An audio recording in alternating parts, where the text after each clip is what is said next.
For decades, college rugby has been built not in stadiums, but on long bus rides, early mornings, and moments no one else sees. No fanfare, no shortcuts, just pride. But once a year, every year, the best come together, not just to play, but to prove something on the game's brightest stage. To their teammates, to their schools, to themselves. This isn't just another tournament. This is where seasons are defined, where legends are made, where you put it all on the line. This is the 2026 Collegiate Rugby Championship. One weekend, 144 teams, 8 national champions. Let's get it started.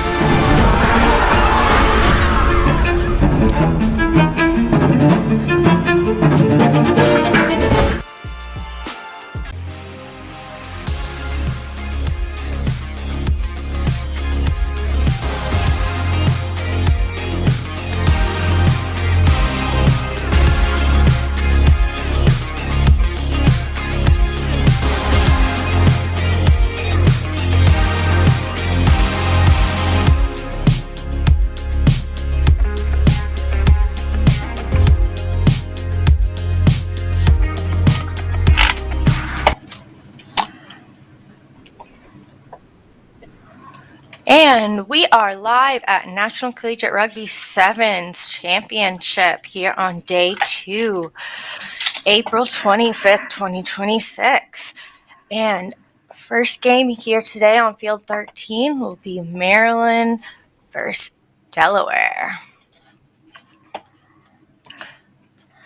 Looks like we might have a little better weather today. It looks like so. I really hope we don't have all those rain delays, lightning delays as we did yesterday. Some of the players gained some lightning speed from that.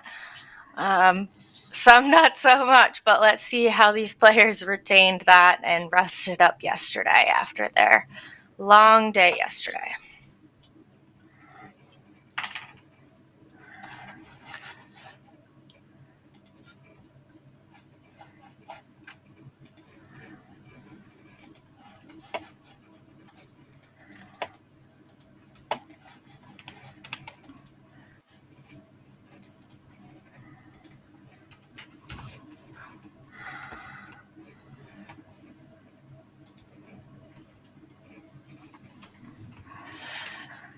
And we are about to get underway with the first game here, Maryland versus Delaware.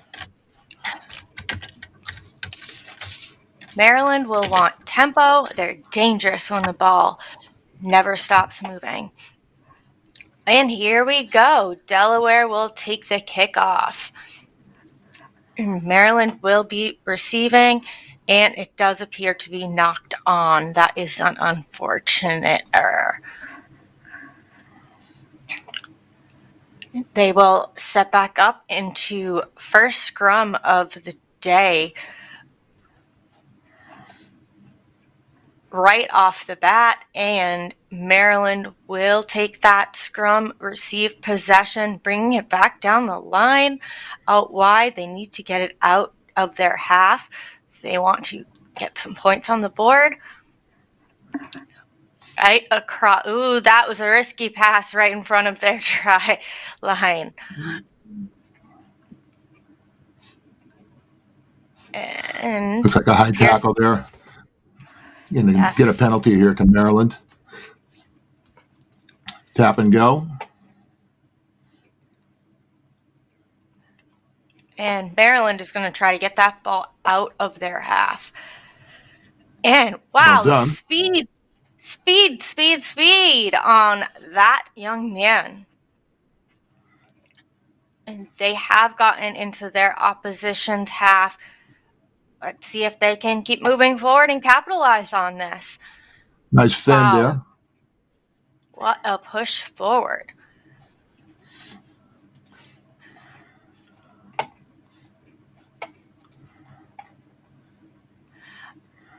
And here we go with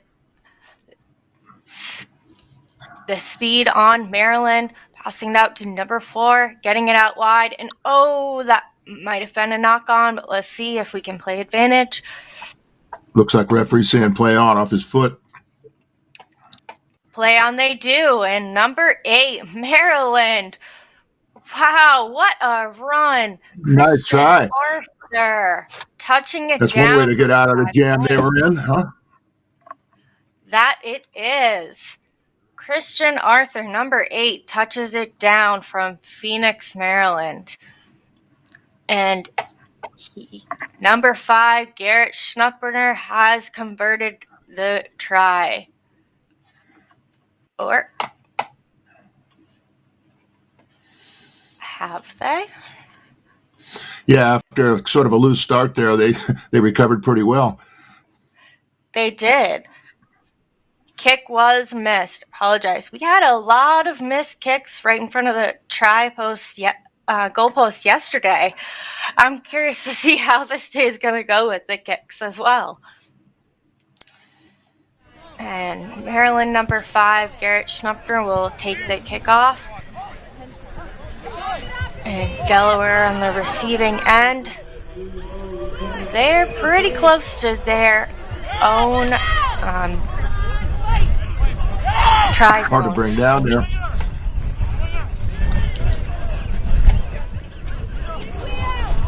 Little switch there in the middle, looking for gaps. Where are his friends? And Maryland tried the counter ruck. Couldn't do it. Nice tackle by Maryland. Delaware is maintaining possession of the ball, trying to get it out of their 22. And, oh, what a fumble. Maryland has regained That ball is possession. coughed up, and Maryland's able to score off of that. The referee said play on. There was no knock on there, even though the ball came loose. Wonderful try by number 2, Peter Woodward from only Maryland. Let's see if he can convert it. And this will be... did make the kick. And that was again Garrett Schnuppner, fly half from Germantown, Maryland. Some of these names are a little funny. It looks like Maryland has a lot of players from Maryland.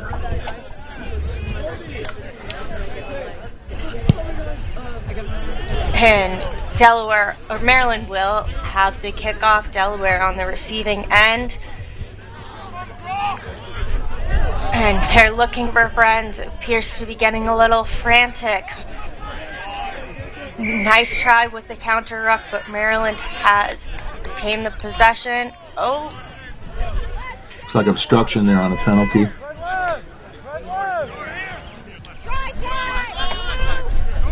Kick to Delaware here.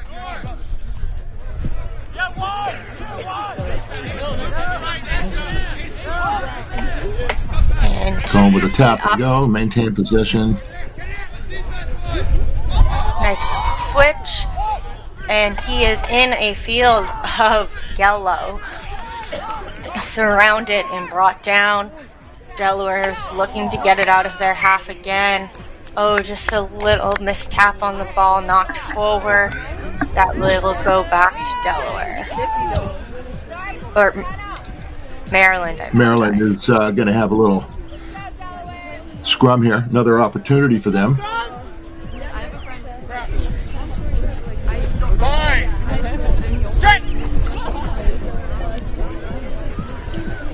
And Maryland, their work rate is just clear. They're confident, they're pressure, they're working hard, and they're powerful. You can see the collisions. They're not stopping. Number 5, Maryland.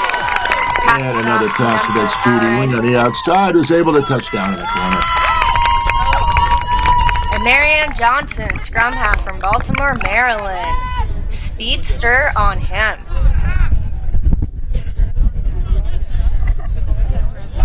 And what pace, what effort, what resilience.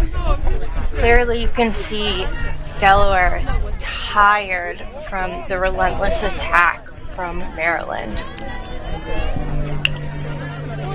And the kick is not good.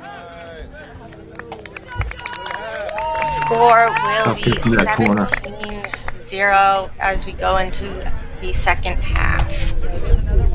Yeah, that was not an auspicious.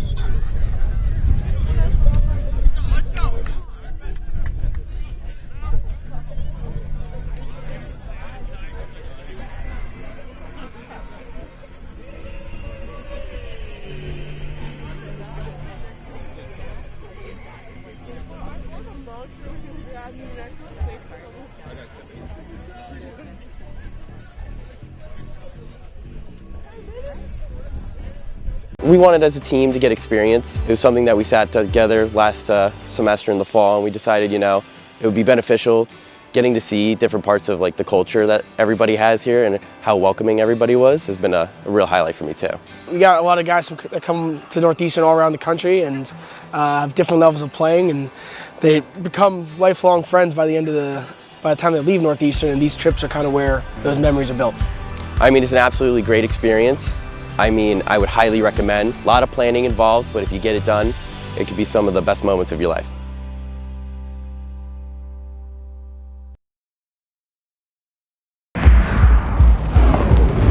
In a sport of power and precision, you need a powerful and precise camera. Analyze your game. Build your team. Grow together. Ready? Up.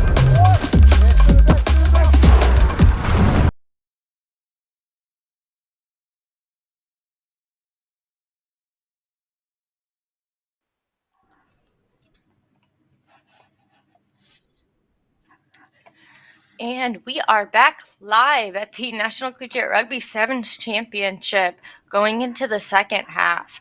Maryland versus Delaware. Maryland is up 17-0 against Delaware in a fast-paced, aggressive first half.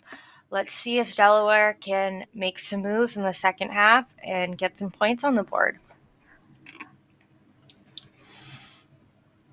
Norm, what do you think Delaware has to do to power through this powerful Maryland offense?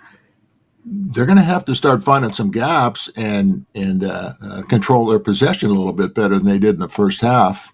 They allowed Maryland back into the game after having them down on the ropes there early on.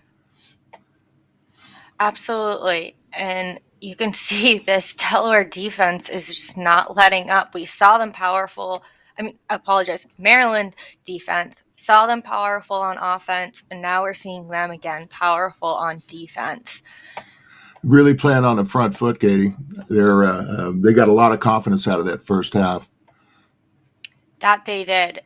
They are full of confidence. Oh, nice push through Delaware. See if they can make some more moves and get past this defense. They need to be clean with their passes and clean with their intent. Passing across.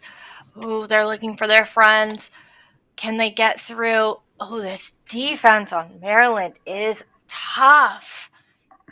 Great. They have been staunch at defense and really holding back. Create a penalty there. And apparently a little back chat that's going to move them up 10 meters. So that will be a great opportunity for Delaware. Let's see if they can take advantage of this. Oh, they need to clean up their passes just a little bit if they want to take these opportunities. That's pretty loose, Katie, yeah.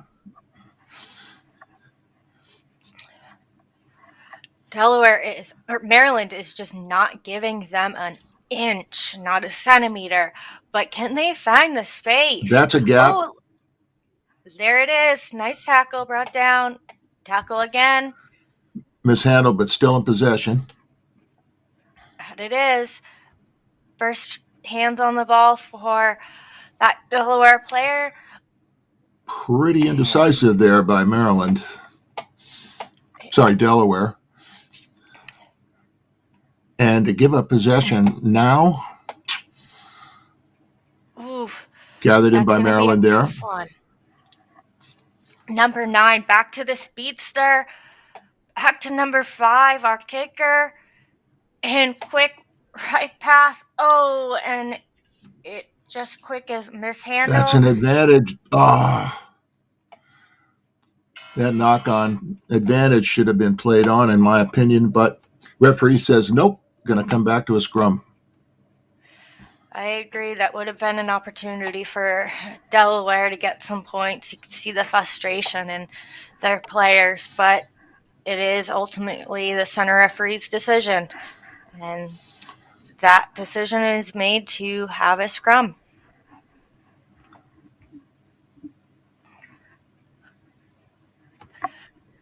And we're going to do a replay of this. And picked up by Delaware. You can see his excitement and frustration. They really needed that break. They did. Gaining some ground here, but surrounded by yellow. Powerful counter ruck there. And the ball Turned over, and it is looks like they knocked it on there in that turnover. So Delaware's going to be able to start again here. They're running out of time. 3 minutes left. They're down by 17. they're eager. I can see their eagerness in them, but they need to clean up their passes if they want to keep moving the ball forward. They just Maryland- seem pretty indecisive about exactly what their pattern's going to be here. Yes. And here we go, number 11, Delaware. Nice run by Justin McGraw, Looks and like he's gonna going. make the, and he gets it down in the corner. Fantastic try and effort by number 11, Delaware, Justin McGraw from Rockville, Maryland. What wonderful pace. He does have some defenders around him, but they cannot get past him, and he has touched it down. And here the kick was not good. Delaware will have the kickoff off to Maryland. Maryland will have this ruck powering through the Delaware defense. Ball is getting a little messy right there. They need to Counter both ruck teams there going to need be picked up by clean up. Delaware. Fantastic counter ruck right there. Oh, what open field. Oh, he should have run through. But he passed it off to his teammate on the sideline. And there's he a is pretty running good try in. there for Delaware. There you go, Smartly touching it down near the Delaware. post to make this kick a little bit easier. And that's good. Fantastic run by Delaware. I believe that was number Yeah, 15. the fender. Come on, Trevor! Juno Moffler. What a run. And that was the young man who had the advantage on that turnover earlier in the game and was so disappointed. And he got that try that he wanted. Delaware had a chance at that kickoff and missed it. They Only did. down The by score 5 is now. staggered now. Final minute. This could be up for grabs. We'll want to see Maryland Maryland really come needs to back. control this possession. They need to change their tempo and bring back the controlled pace that they had in the first few minutes of the game. So they maintain that Bundled possession. into touch there. And Oh! Mistake by Delaware there to let that ball bounce. Maryland back in possession. looks like it's getting a little rowdy on that field with about 10 seconds to go and 5 points in between them. And Maryland is going to try to touch it down again, but the Delaware defense is stacked on them right now. Props to Delaware on that. Maryland is still pushing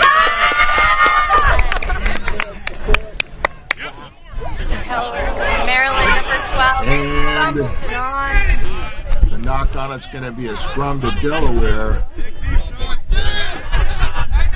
This is Time going on to the be clock a big is out. opportunity. Play's going to continue here.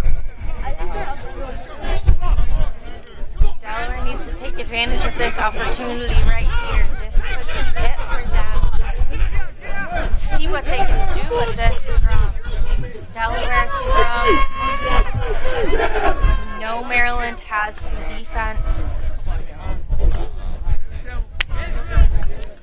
And the ref will come back for a quick chat, quick reset.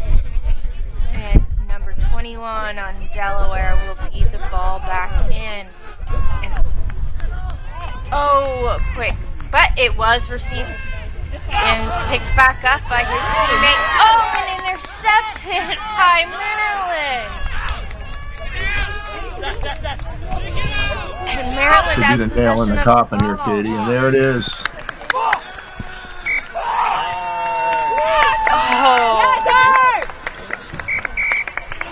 Look at this replay here. The interception by Maryland. Good luck today.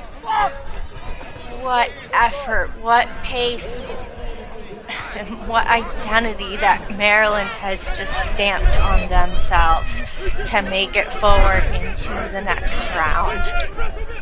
Yeah, after a sloppy start.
And here we are back at the National Collegiate Rugby Sevens Championship on Field 13, and we are beginning our second game, Iona versus Harvard.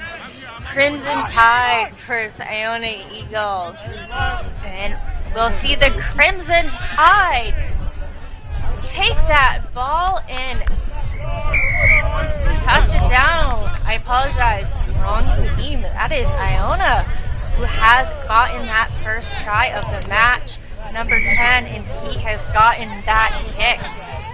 10, Joseph Morano, fullback from New Rochelle, New York. What pace and what ambition. Number 10, Joseph Morano, he has touched it down and converted his own try.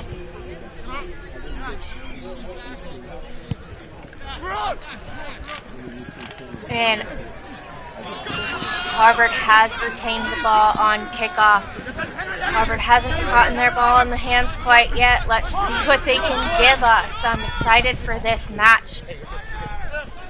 And little fumbly right there. Iona's going to take advantage of that. There's lots of red in here.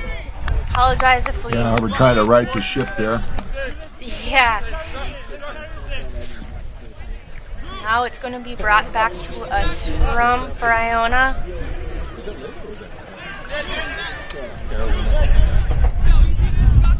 You see why you're confused about the colors. Yes, they're pretty similar. Well, I kind of expect Harvard to be in purple, but red and black stripes. Right. All right, Iona has the ball back again. And back down by Harvard. Nice few tackles there. Trying They aren't hard able the to control that. counterattacks. What pace! Oh my gosh, outstanding! Oh, and the quick ankle tap to bring him down. Love to see that by Harvard. Great effort on Harvard's end to stop that.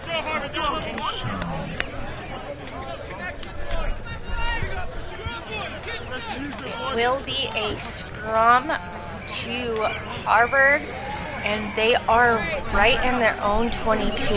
They need to get this ball out. Let's see what they can make of it. Tough scrum right there. Harvard has the ball, getting it out wide. Iona's defense has just jumped right on them. Ball has been retained back to Harvard. Quick feet.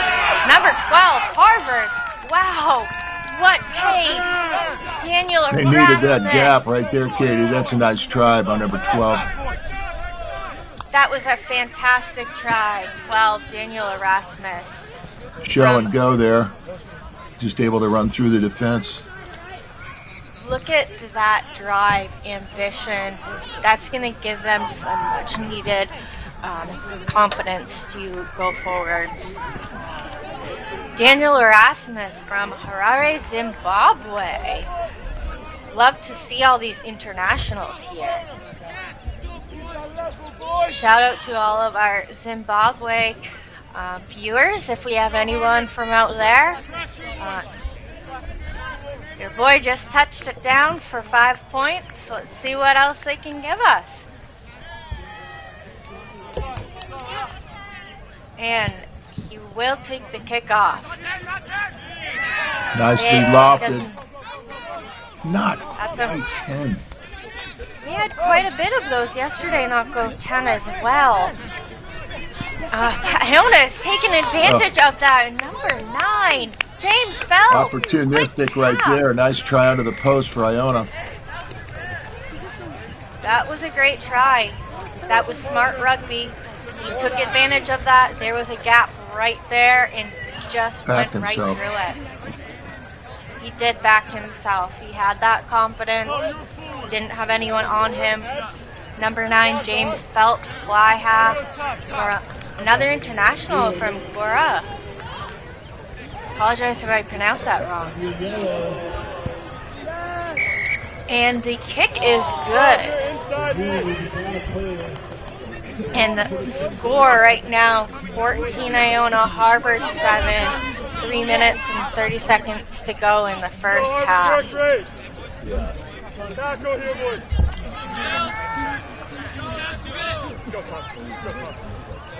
Harvard, they're clean, structured, and ruthless when they get shape.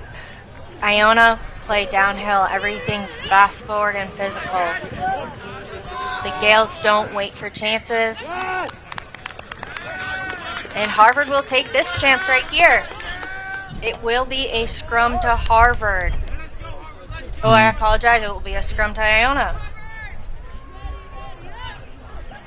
Yeah, that's a costly knock-on for Harvard right there. That is. And in 7th, everything counts. Let's see if Iona can capitalize this in the territory of their opposition. Oh, tight pass right there, but it has been maintained by Iona. Passing it down to number 21, Iona. What a run. Is he going to do it? 21, Iona, Andrew Hart. What a run. Harvard's defense is there to stop him. 9 is looking for his friends. Are his friends? I see lots of red and maroon. And he needs to go forward with that, but Harvard's defense is strong and is there, and they're looking. Iona's looking for those gaps to get around. They can't seem to find them, but one. they found it.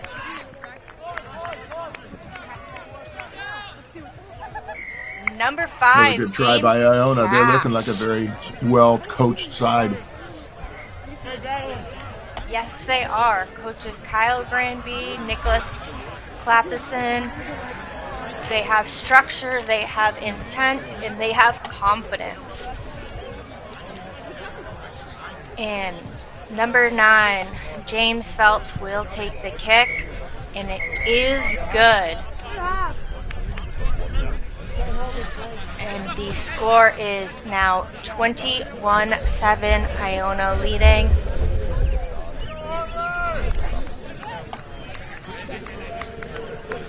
And it appears that we're in, potentially could be in halftime.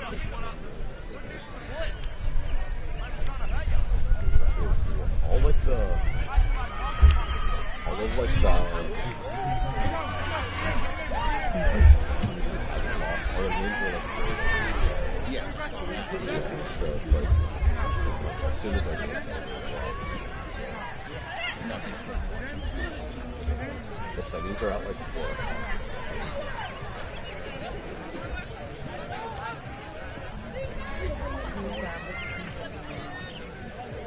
I think it's darkness and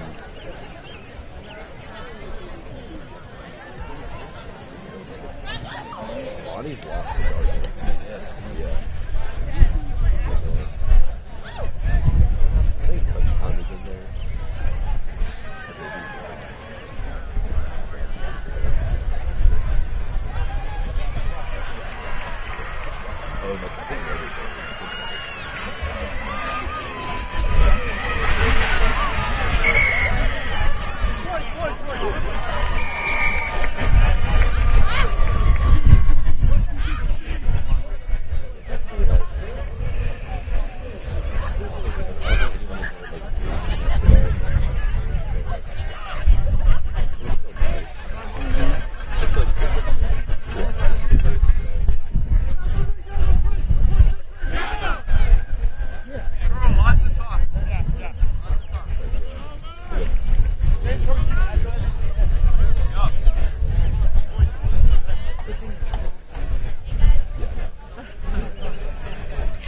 And we are back at the National Collegiate Rugby Sevens Championship with Game 2 on field 13. We have Harvard and Iona.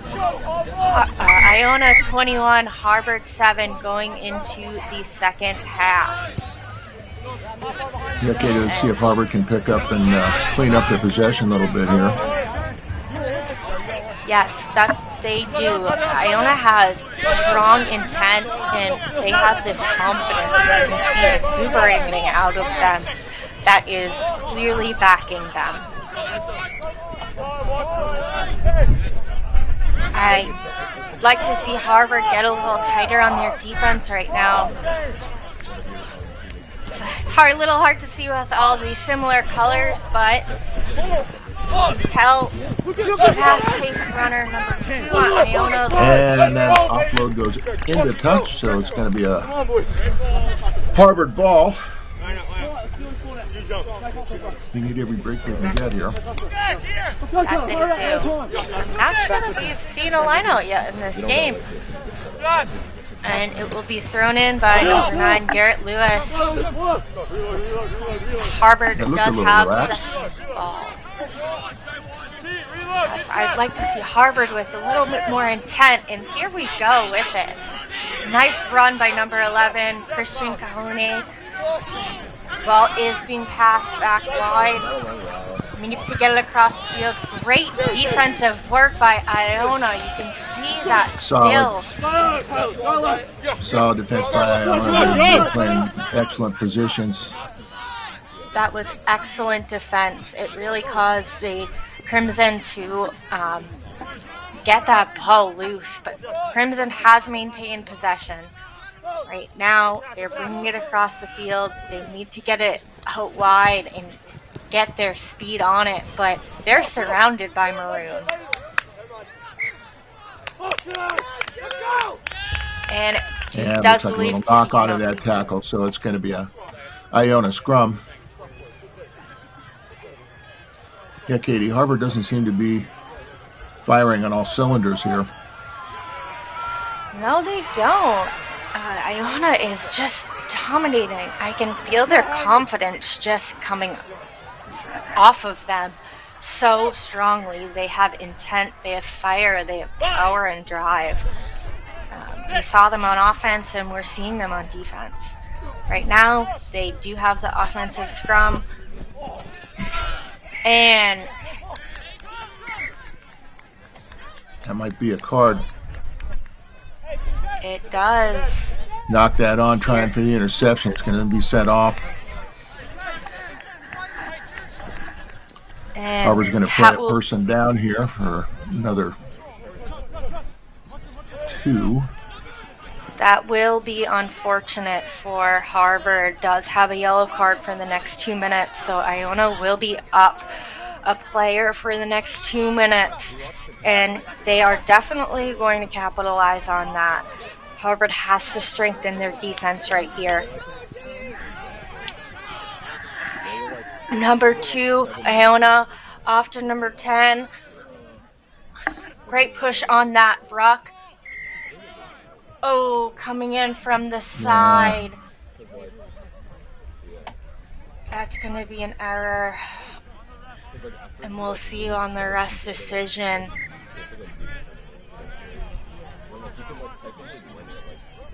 Looks like we're switching a few replacements out right here. And we're going to have Iona it being kicked up out. 14 with 3 minutes left and a man up. This is going to be tough for Harvard to defend. Oh, that was a little bobble for Iona, but it has been picked up by number 23, Kaylin Fagan. Brought back across the field, number 11 to 13 to 9 to 5. James Cash with a powerful run. Harvard still holding strong with their defense. Can they hold it just a little longer? Iona's trying to find the gaps, but Harvard is around him. Iona has touched it down. Powered over for that try there. That was a nice try. That was a beautiful try. Looks like that was number 2, Lucas Chirio from Pound Ridge, New York. Great team effort right there across the board. They were just able to overpower Harvard's defense with a man up right there and took advantage of that.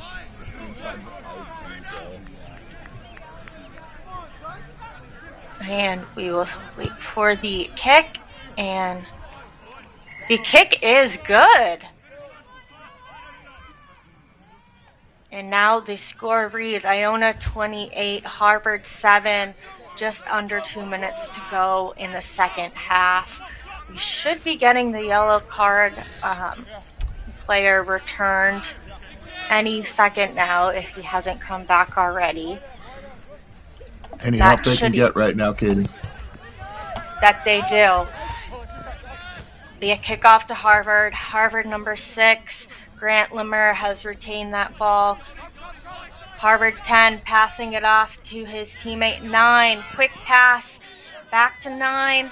He has speed on him, but can he get it to his friends that have even more speed? Those are the Number offloads they've been looking 20. for the whole match.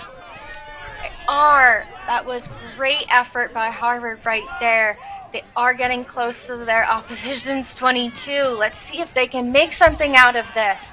Number 12 to number 6. Oh, where are his friends? He has maintained that possession. And after that, desperate move there. They're penalized for hands in a ruck. That is unfortunate. Right in front of that try line. And you can see the lost ball right there and not rolling away and hands in the ruck on Harvard. Will be called by our center referee. Time ticking away here. That it is. Does appear the ball was kicked out of touch, and it will be Iona's lineup. We haven't seen much of those here in sevens, but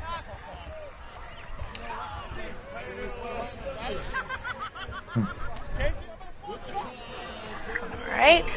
And Referee's allowing a yellow card back in here at the death, as it were. And that will be important for Harvard to get numbers on the field. Oh, a little bobble right there by Iona, but they have retained that ball possession. Harvard coming up strong on their defense. Harvard, but number 12, Iona, what a push, what a drive. Yakuba Traore. I like that name, and I like that effort. And they're still going strong right here, past the red zone, past the time clock, but we're going to keep finishing.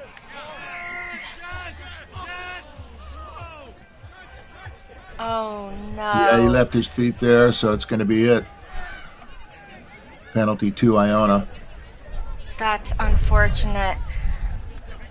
Looks like number 21, Andrew Hart's a little slow to get up right there. Might need a replacement. But they're Iona not going to. electing to keep it in play. Clock has run out. And there's the final nail in the coffin there again. There is. And that will be the final for our Men's Premier Shield consolidation match. Harvard Excellent 7, victory Iona there by 28. Iona.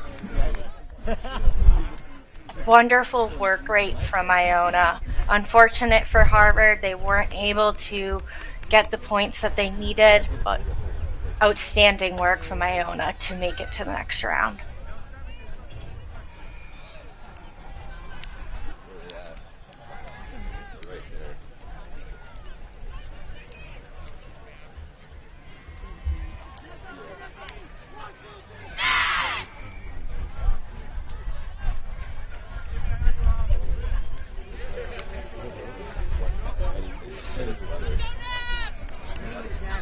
I didn't think it was going to be this cold today. It's supposed to rain too. I don't. Hopefully, yeah, we can see that over here. We're gonna get out of here before that happens.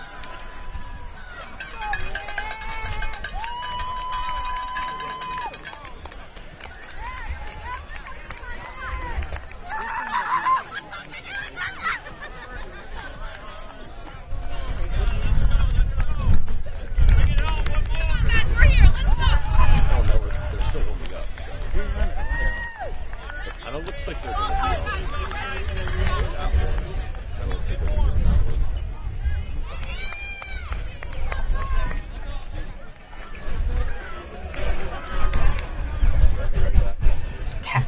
Nazareth And we are live at the Collegiate Rugby Sevens National Collegiate Rugby Sevens Championship, and we have our first women's game of Division 3 on field 13. Very exciting to kick off between Baldwin, Wallace, and Nazareth in the purple. Yeah, Nazareth kicking off there and going from our right to our left. Yes, you can see lots of purple right there. Baldwin, Wallace. Lots of yellow, but surrounded by purple right there. Brought down by Nazareth. Oh, and that will be a knock-on, but the ref will play advantage, and it will be brought back for that knock-on.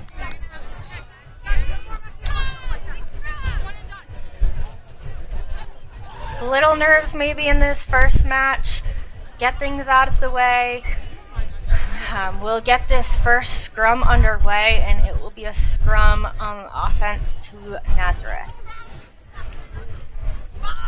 First scrums are always interesting. See who's got the They power. are. And looks like that was a quick scrum, getting that out to their scrum half. Nazareth don't have numbers right there, unfortunately. But we will try our best with our names. And what a Nice offload what to a that run! gap. Nice offload. Wonderful run and a touchdown for Nazareth. Let's go.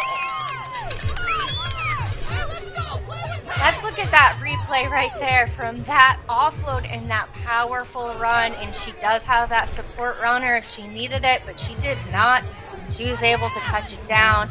I wish I had her number so I knew who her name was to give her a shout out, but what a wonderful effort tough to by catch those Nazareth. numbers there in black on a purple jersey. So Yes.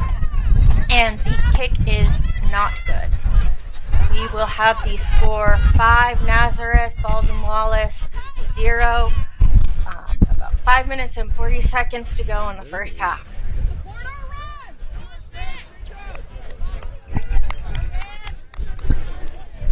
And Nazareth will take the kickoff.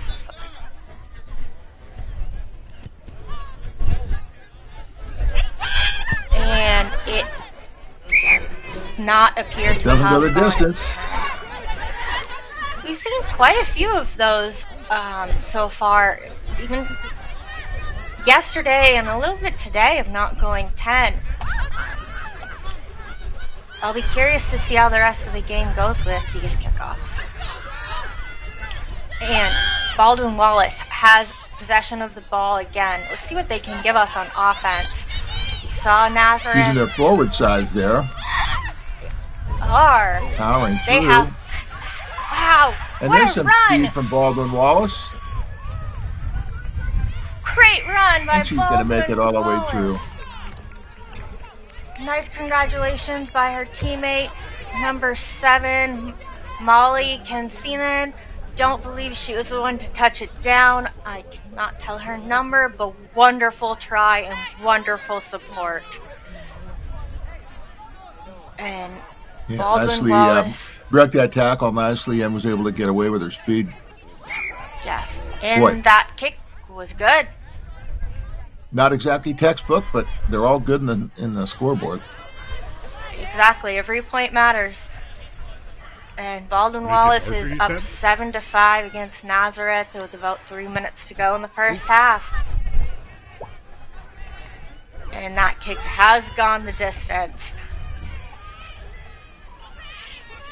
Nazareth do have the ball, and it is in the hands of a speedster right here, but brought down by Baldwin Wallace quickly. Nazareth has the ball again. She's looking for her friends. Brought across the field. We need to get it out wide. And that's thrown forward there by Nazareth, so it's going to be a scrum to Baldwin Wallace. Baldwin Wallace right now has this opportunity to lead forward in their offense to get out of their half, see what they can do. Front row's larger than Nazareth, so they should be able to control this scrum. Up by 2 with 2 minutes left in the first half. Yes. The Yellow Jackets thrive on collision and dominance. They play straight through you, direct, heavy, no hesitation. So that's what we want to see against this strong Nazareth team. A little go forward there by the forwards in the front row. Yes, nice drive by Baldwin Wallace. They do have possession, and they have got it to another speedster right there, but it's brought down by Nazareth. Baldwin Wallace bringing it across the field. They're looking to get out wide. She's got some space, and she's going to make it all the way down. And she does. Baldwin Wallace touches it down again. Looks like the referee maybe having a little chat. There is a little chirping. It appears getting a little heated on that field. We'll see the referee's decision. Try does stand. We will wait for this kick right here. That's going to be a little short. Yep, kick is not good, so the score will remain Baldwin Wallace 12, Nazareth 5. About 25 seconds to go in the first half.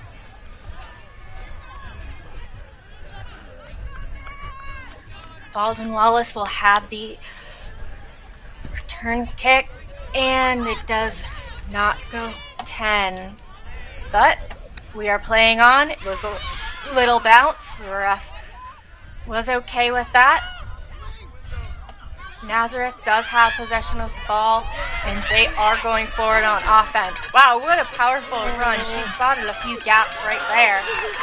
She got Found it some out support on the wide. sideline there, too, with a speedster who's going to break through. Wow, great run by Nazareth. Great teamwork, great offloading, little try celebration, not too much, but just enough.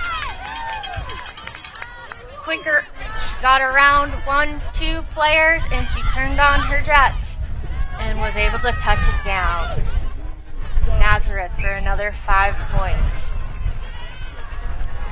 I like her try celebration. I liked that it was quick, short, didn't boast too much, but she celebrated her own. And we are ending the first half tied 12-12.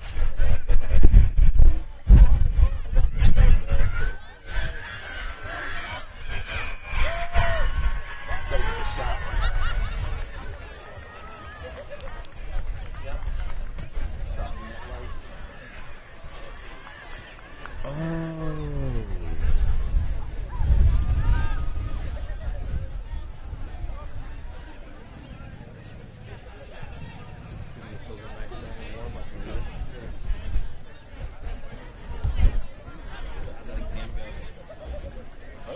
Okay.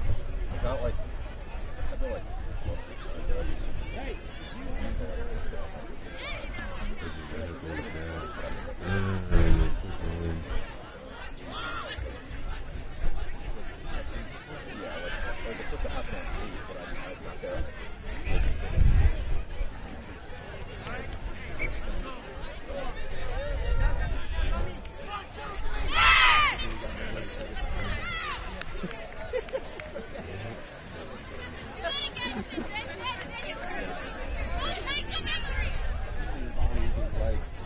I see big, she's happy.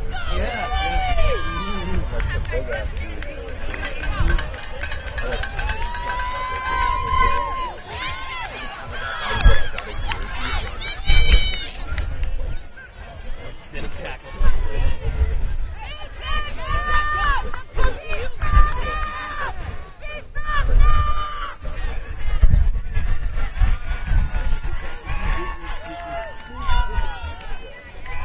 And we are back live at the National Collegiate Rugby Sevens Championship for Baldwin Wallace versus Nazareth in our Women's Division 3 teams. And Baldwin Wallace will have the kickoff to Nazareth, and that was And they're able to recover that. Where Nazareth is looking to That's going to be a gain penalty that. for failing to release that ball, and now Nazareth will take off. That was a nice, smart move by Nazareth. They were able to capitalize on that error by Baldwin Wallace. Sevens is a game of opportunities. And there's another one. That is. What a run. She didn't even have to put on her speed. She was wide open. What a nice try by Nazareth. She had an open gap and she just ran for it, and there was no one there to stop her. What a wonderful try by Nazareth. I wish I could see her number and give her a shout out. Apologize to that. But wonderful try by that player right there.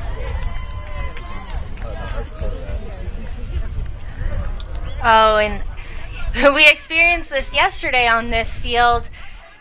I hope that we have some more balls. We do. Yesterday we were waiting for a couple of balls that were kicked out into the woods, so I'm glad that we have some more balls handy. Yeah, that went into the forest, but not through the posts. So it's 17-12 in favor of Nazareth. Yep. And here we go with that kick off. Baldwin Wallace Able let to that. keep that in bounds there. Yes, they were able to dribble a few times, but that gained Nazareth a few more yards. Baldwin Wallace taking that out, so it's going to be a line out to Nazareth. And we will have our try scorer throw this ball in. And typically we have our throw-ins are our hookers, so I'm speculating that this is Iona Boss. Oh, I apologize. Not sure. That did not go as planned, so Baldwin Wallace is going to take this ball up now. They're going to capitalize Nice on offload that there. opportunity. Looks like she's Great got the speed to make the corner. Awesome run. Keep going, Wallace. Yeah. Looks And like that that was was Molly. number 7. Molly Cansey at number 7, the flanker, yeah. Great from Brunswick, run, Ohio. Heather. And Nazareth just can't keep up with that pace. They did try, but the legs on that speedster right there, Molly Cansey. Great try by her on going down wide. And we'll see if they can convert this kick. And the kick is no good. So we are still tied, 17-17, with about 3 minutes and 30 seconds to go.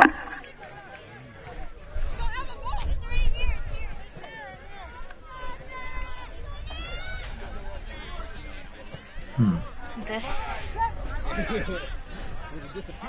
See, it looks like there's a little chatter on the field by the ref. And some of the players think they were just looking to retrieve a ball, and that they have. What a boot right there by Baldwin Wallace. Yeah, she's Great kick, but brought loose, but has maintained possession right now by Nazareth.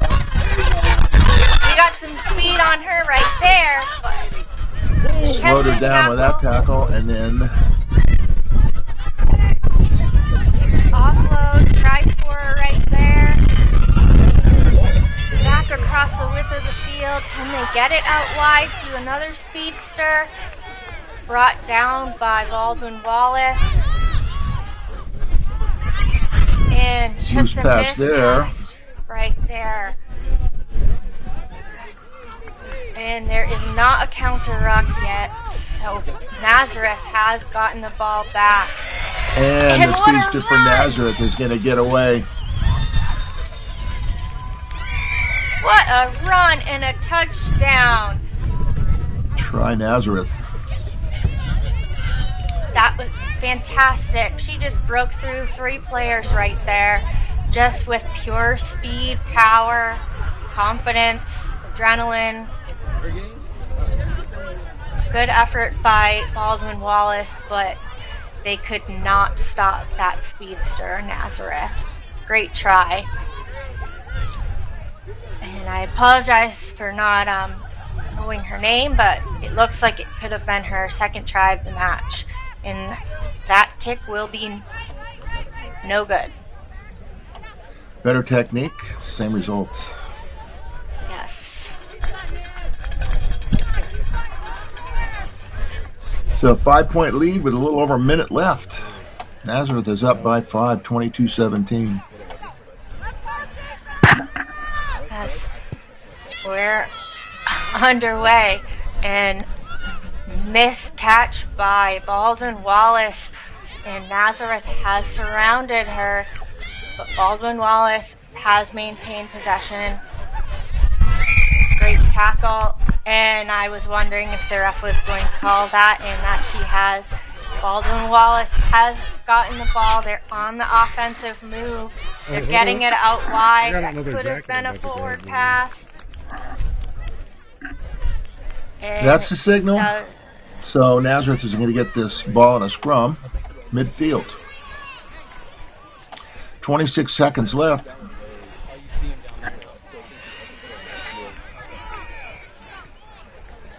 Tough scrum right there. Going to be fed in by one of our try scorers on Nazareth. The ref will Looks bring like there it might back. be some and weather get coming in. The settled. wind picking up in the background. You can see those trees blowing. Does. I hope this weather holds off. We don't need any more rain or lightning delays. A little chat between the refs and the front rows. Rugby is a game of technique and precision, and they look to the ref for those instructions. And Nazareth able to come up with that after getting blown off in that scrum. There's a knock on by Nazareth. Referee says play on.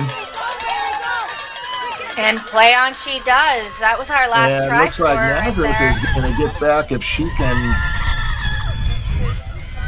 for some reason, not touch it down under the post. It's a try. And what a try, what a run. She's wide open, passes that defender right there. Can't keep up from Baldwin Wallace. And that was at least her second try of the match. Could have been third. And looks like she's going to swap out for a replacement, potentially. Nice effort and work rate put in by that Nazareth player.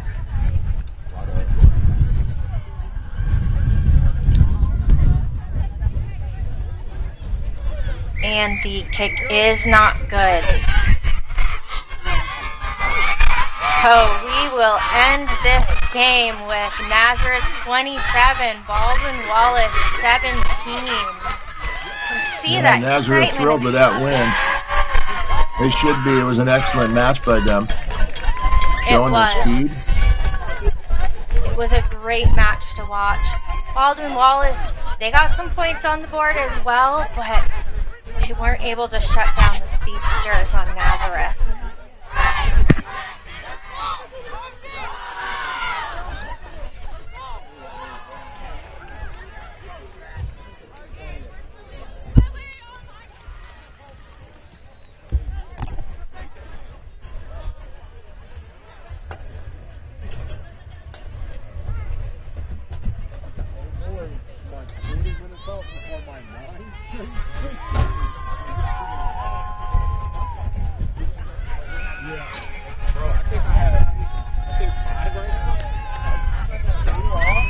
And then 5, and then the 20-minute break that we all get, and then 4 more games after this.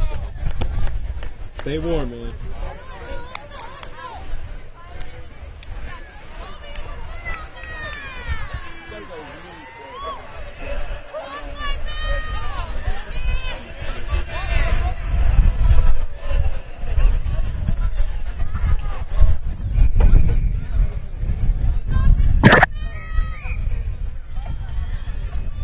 Okay, We got are Colby live. versus Platteville.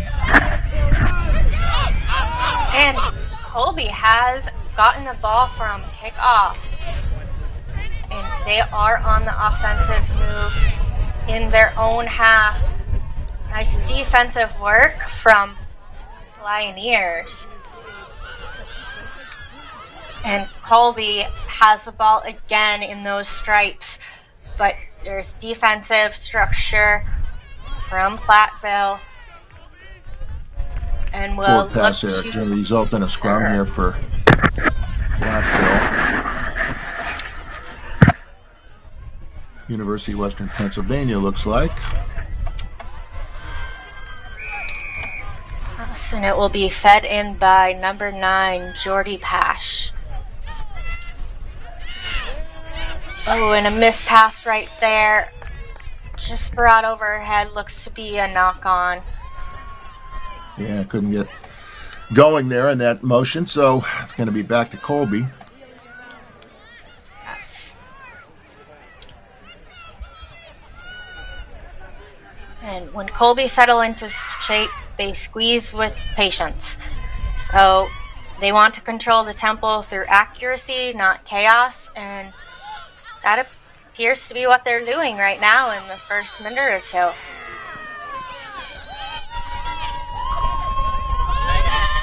Great work right there by Colby, but on the offensive move. That is Shaw Butler, the prop, number 1.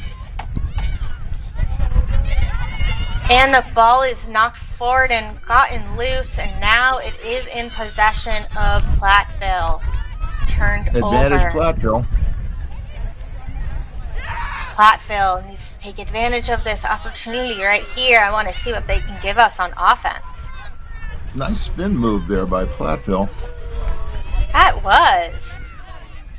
And number 13 has the ball. Oh, she's put And it out. she's unable to keep that in play. Aaliyah Aziz White there for Platteville, unable to keep that ball in play.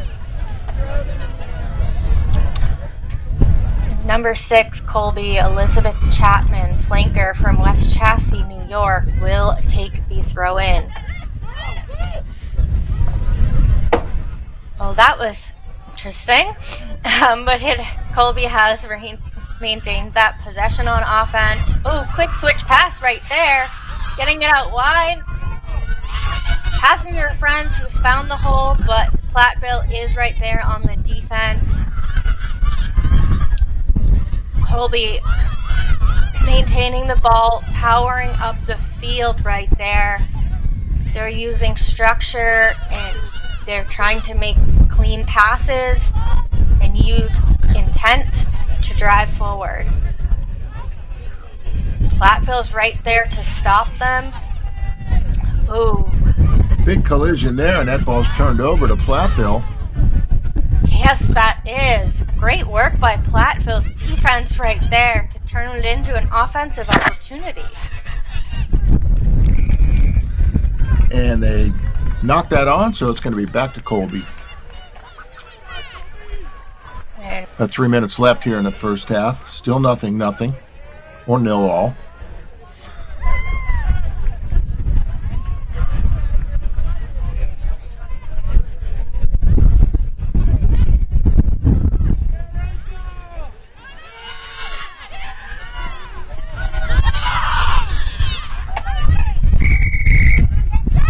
Layla Gary there for Colby.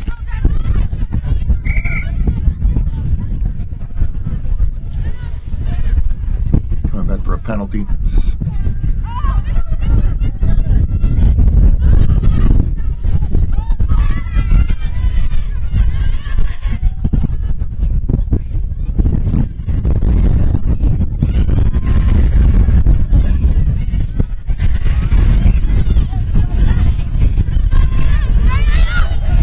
Okay, and Platteville has possession of the ball right now. It is going cross field. Number 13 cannot find a gap, cannot. but able to keep the ball in play. It is brought back across the field. Oh, an interception! An intercept. Number 13, Colby, Lila Gary. What a great interception, and she touches it down in the middle of the post. Such a dangerous play to do that, but high risk, high return. Exactly, high return that was. Great move. Love to see that replay. And great work. Hope it doesn't go too Left-footed far in the drop goal woods. is good. That was good. That was a beautiful kick. Love to see some more kicks on the board.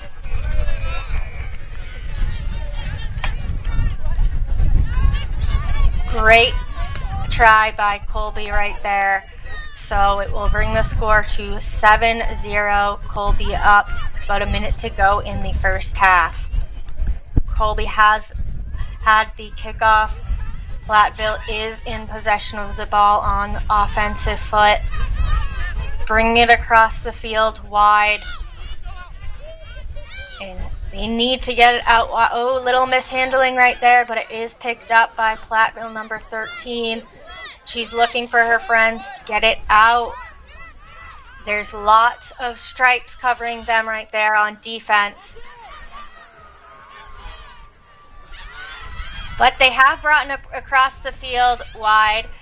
But we do see lots of stripes on them. They need to get it out to their friends with a little bit more precision and cleanliness on their passes. We don't want another no knock interception. on there. The referee says play on. It was off her shin. So the Pioneers still in possession. They are. Quick pass off right there, offloaded. Oh, what a tackle by Colby.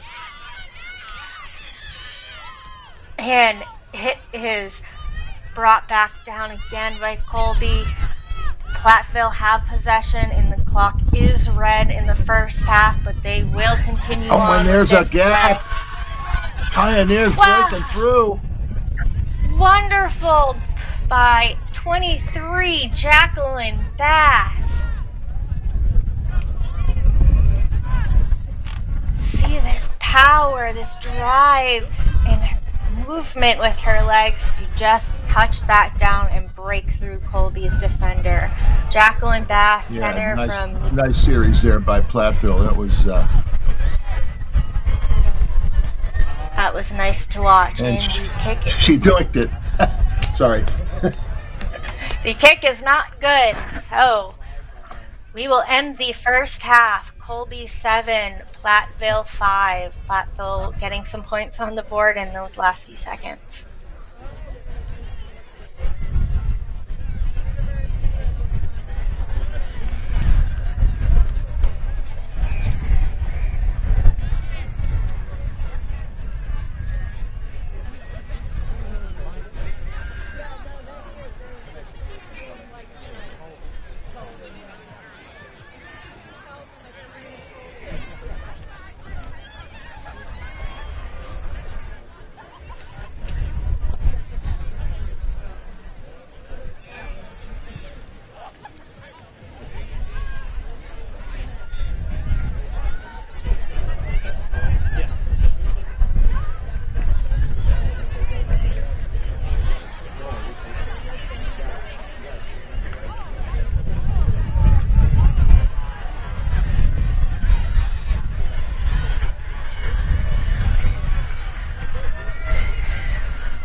And we are live.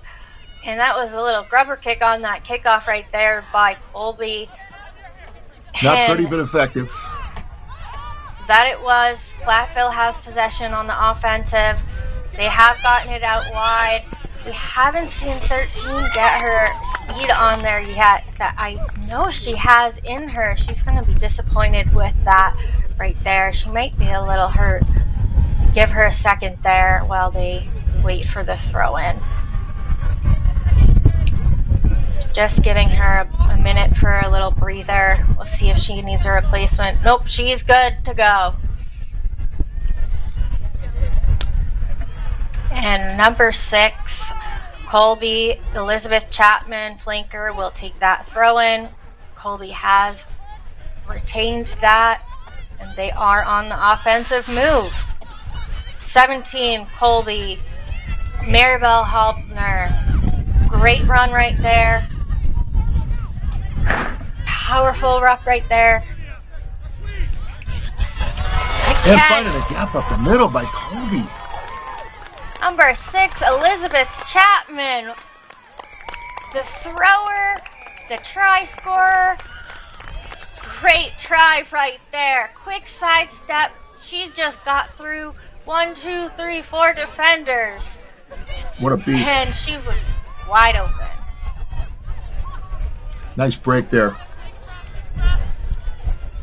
That was a great break from Colby, and we'll see if they can convert this kick. And that they have. Oh, this will bring the score up. Colby 14, Platteville 5. 5 minutes to go in the second half.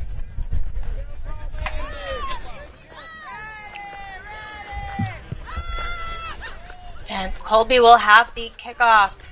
Platteville has retained that possession.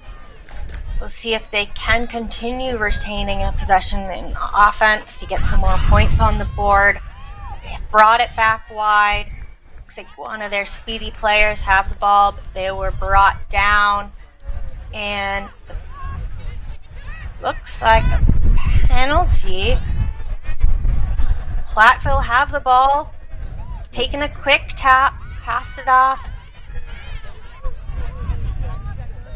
And Platteville will keep bringing it down across the field. They're trying desperately to get in their opposition's second half.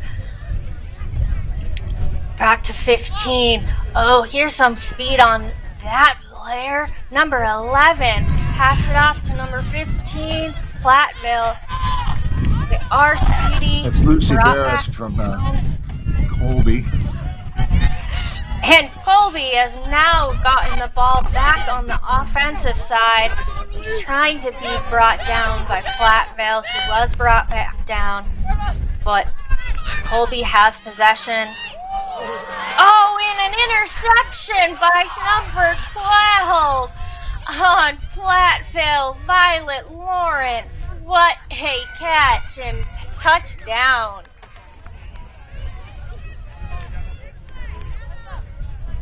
All right, Norm, here you go. Want to talk them through this replay right there? You read that all the way. She was just able to see the gap and run through, and she did make that kick. Got her own kick from her own that's try. a high-risk, high-reward play, the interception. But in sevens, it's if you don't do it, you're probably not going to win the game. Absolutely. And every point matters right here.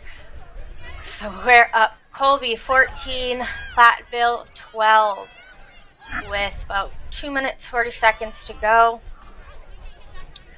Platteville will take this kick off right here. That's a great kick placement. Colby lets it bounce, but it has been able to get Platteville. That ball gets loose, and it's a penalty coming in from the side, I think, there. Yep, that's unfortunate on Platteville, but Colby will take this penalty, try to capitalize it. Powerful, strong run right there by Colby. Scrum half will get the ball out quick. Quick run, quick pass back. Oh, and it does. She backs that forward a little bit, so it's going to be a Platteville scrum. And ref will have a few words while they set up the scrum right there to be brought in by Platteville. Tied up here with 90 seconds left on a match. And Platteville, scrum half, has taken the ball. Anna Shield passes off to number 15 to number 9. Loose ball.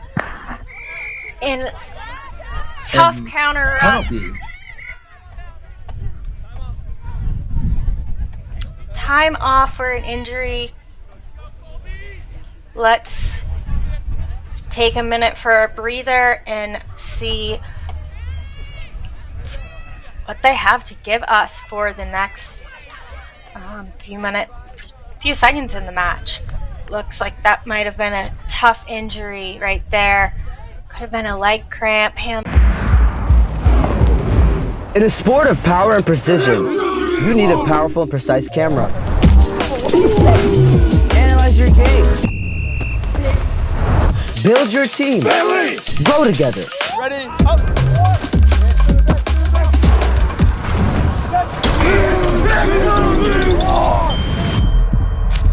Video captures moments.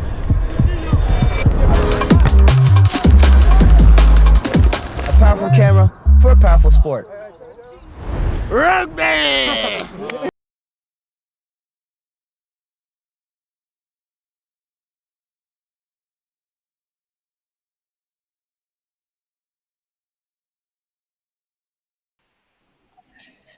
And we are back. Number 9 takes the tap with the quick tap, passing it back. Platteville is on the offensive move in their opposition's half. Colby's defense does look very strong right now, but Platteville do have those speedsters on their wings, and the ball has gone out of touch. Going to be a Colby like- line out, it looks like. Yes, it is. 44 seconds showing on the clock. Tie You're ball tied game. 14-14. Colby will play on from that. Platteville is on the offensive move. Little loose ball right there, but maintains that possession of the ball by Platteville. Number 15 grabbing it out from the ruck to number 5. Pass it off to speedster number 11. Get the ball out quick, and they're looking to get it wide. You can see their teammates are calling for it. They're trying to bring it back across the field again, and that will be an unfortunate handling error. And that's the end of regulation. We end the game. Wait. Seems to be a correction on the scoreboard. We end the game with Colby 12, Platteville 14. Well, that's a horse of a different color. Yes, it looks like not sure. We'll confirm with the score right there in a moment, and we'll get confirmation. They Colby did? won. We apologize. A little miss on the scoreboard. Colby won 14-12.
And we are live back at the National Collegiate Rugby Sevens Championship.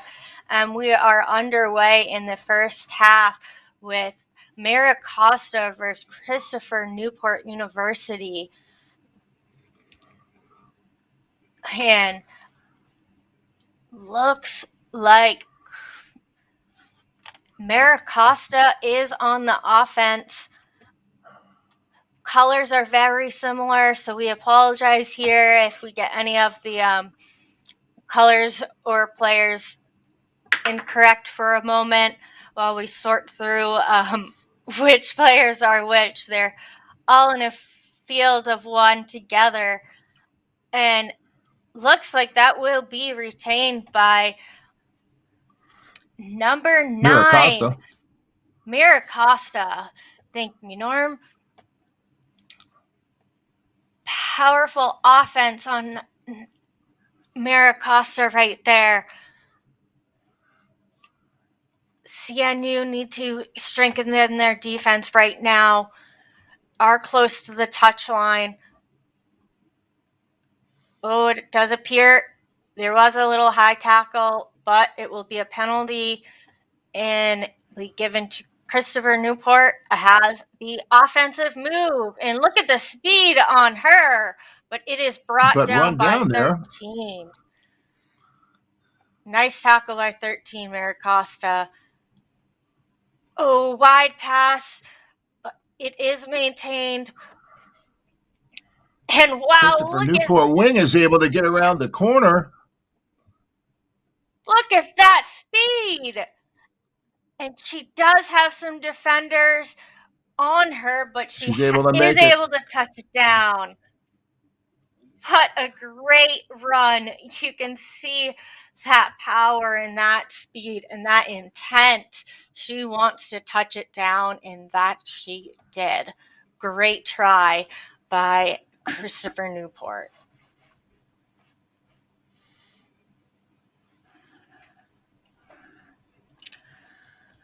And we will watch the kick. A little bit of a tough angle right there. The kick is not good. So the score will remain 5, Christopher Newport, to 0, MiraCosta. Just over 4 minutes to go in the first half.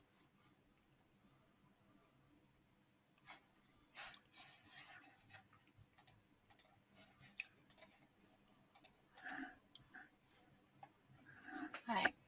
And Christopher Newport will have the kickoff.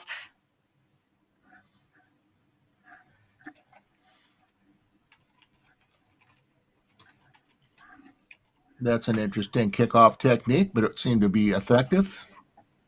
It did. And, Play on, says the referee. that they have. MiraCosta has the ball on the offense. Wow, what power right there from that player, but mishandling, and she dropped the ball, and it was kicked by Christopher Newport, and the whistle has been blown, so it will be brought back to the referee. And a yellow card will be given. Let's watch this replay right here. And it does appear she could have been tripped right there in that play. Let's watch it again. Oh, that was intentional right there, and that will be a yellow card. And Christopher Newport will be down a player for the next 2 minutes. And penalized there in that ruck, failing to roll away. Okay. And number 1 will take the ball out for, and back to number Fortunate 17. on that pass there, MiraCosta. Number 9, look at that weave. Looking for Bringing that it out to shorthanded her try. wing. And touched down by MiraCosta. Yeah, MiraCosta down a person. And I apologize. I said the yellow card was on Christopher Newport. It is not. It is on MiraCosta. But great effort right there to bring the points up. They were able to score a try, and the kick was no good. Just a little outside. Just a little outside. Close, not close enough. MiraCosta Spartans and the Christopher Newport Captains going head to head. Christopher Newport's mascot, his name is Captain Chris. Don't think he's with them today, but he's with them in spirit. A little bobble right there on CNU. Oh, and it was And knocked coughed up in that forward. tackle. It's going to be turned over one way or the other to MiraCosta. It is. They're MiraCosta going to have a will scrum have here with about a scrum. 40 seconds left in the half. 5-all. Number 9 will feed that ball in on MiraCosta. Lucy Powell, fly half. Fallbrook, California. And defense is hard, coming up strong. There is such intent in that defense right there. They try to gain the ball back, but looks like it will be a penalty. And MiraCosta will have the upper hand right here. Oh, that was a risky pass, but it was Using the caught. power. Great power by number 8 on MiraCosta. Bouldering over there and going to touch it down under the post. Fantastic try for That's Heavenly Heavenly Afaste. Afaste from Escondido. Wonderful try right there. Outstanding work ethic and being a player down. And we will approach the kick and see if they can convert this. Does not appear the kick has been converted, so we will end the first half. MiraCosta 10, Colby 5.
And here we are back live going into the second half.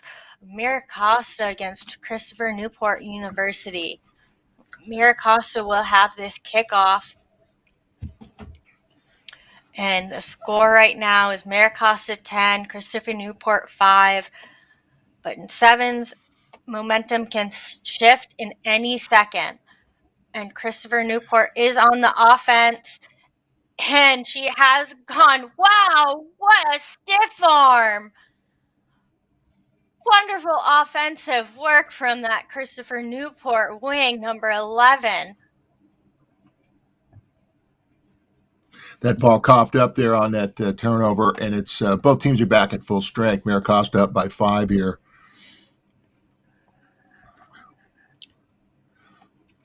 You can hear these players talking and communicating with each other. That's what they need. They need communication, they need patience, clarity, and intent. And the ball will be fed in by Christopher Newport. Number 13, Isabella Sanguilo, has picked up the ball. Oh, a little bobble right there. Almost went backwards, but Playing advantage to MiraCosta MiraCosta. has picked up in the ruck by number 9. They're going to play on. Picked up by number 14, MiraCosta. Number 8, MiraCosta to number 13. And look at those legs. Look at that speed. Alora Borrego from MiraCosta there with a try. That was a great team effort, then turned to individual effort with that run down the sideline. They stayed cool, calm, and collected, and they were able to pass it across the field and get it to their speedster. And that kick is unfortunately not good. Hopefully we have another ball so we don't have to go in the woods. Or either way, someone's going to have to go in the woods, but hopefully we can get another ball to the middle of the field.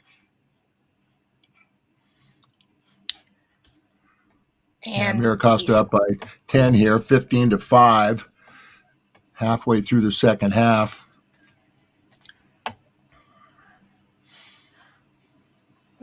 The Spartans, they want tempo. Captains want control. But looks like MiraCosta right now is on the front foot. And just makes it 10. CNU does have possession. Nice tackle right there by number 14, MiraCosta. Ooh, a little mishandling right there, but it is backwards, so ref says it's okay. Quick grubber kick right there by CNU to bring it forward.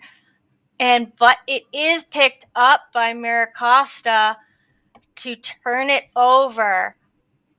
MiraCosta is on the offense. It will be brought back to the ref.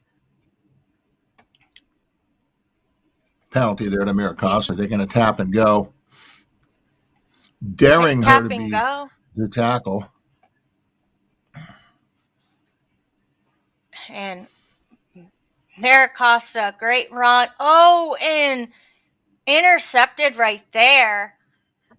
Can Did a MiraCosta turnover in the get tackle this there, defense? Katie? And what power right there by CNU number 8. Oh, and she has gotten a turnover. Number 11, MiraCosta, great turnover in that ruck. Fed out to her fellow teammate, number 9, supported by 13, and counter-rucked. And has CNU gotten that possession? offside there. So it's going to be a MiraCosta ball penalty. Oh, that's unfortunate.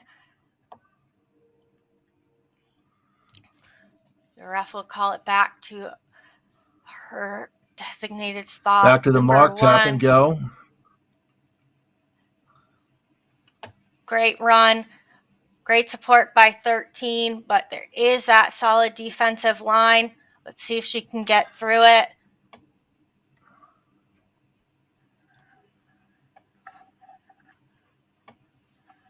Great effort right there on the offense by MiraCosta. CNU is trying everything they can to hold that defensive line. Looks like there is a penalty right there against CNU. So MiraCosta has capitalized on that and has touched it down. And she's awarded a penalty try. And does appear it was for a high tackle, and there is a yellow card. She got a Penalty try. It's automatic 7 points for a penalty that would have prevented a try. And she does not need to take that kick because she was awarded the 7 points. I'm not sure if she realizes that, but those 7 points were a given, as well as that yellow card for CNU. That will be a costly error. Yeah, it seemed to come as a surprise there, but they're up 22-5, so minute we left. have about, yeah. The yellow card will be for the remainder of the game. MiraCosta will kick off. That does not go 10, but they will play the advantage as CNU has picked up the MiraCosta could ball. have picked that ball up and gone to midfield, but they didn't, so CNU ends up with possession, but then they turn it back over to MiraCosta. That is Lucy Powell there, number 9. Run right there. Off to 16. Her teammate, Loyola to number 23. And is it going to be touchdown? It is. Wow, look at that power from 16. Passing it off that to is 23. Laoli'i Segio, Great Oak High School in Oceanside. And it is touchdown. Great team try right there. Great effort by those few players. They just powered through that defensive line from CNU with that player down. It does appear this is the end of the game. Final score, MiraCosta 27, CNU 5. Great effort by both teams.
Okay, back here in Maryland for the match between Drury and New Mexico Tech. NCR 7s, the CRC.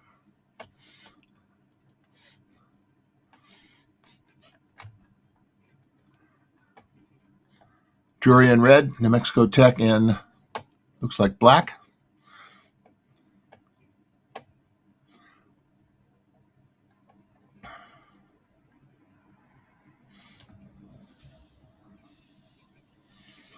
Maybe that's dark blue. Haven't seen a player yet.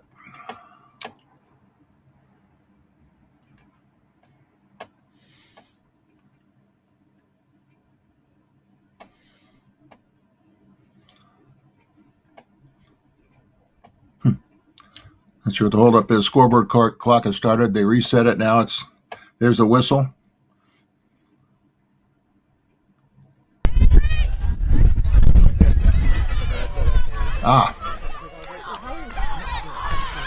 Looks like Drury here in red. Taking that kickoff. She's got some big speed there for Drury.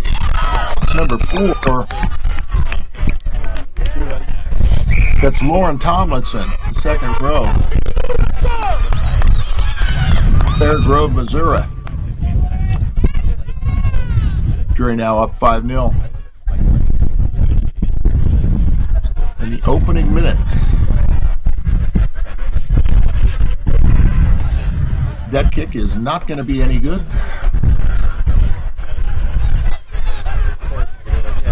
But quite a quick start.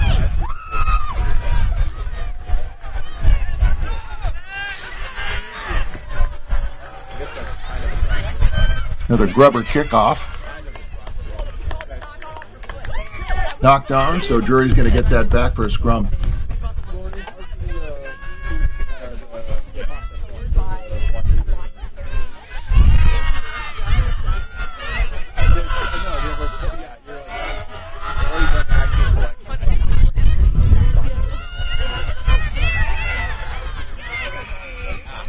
Somehow able to control that, and they're saying that New Mexico Tech was offside, so Drury's going to take this. Finding some space outside. Brought down hard. Referee's going to his pocket.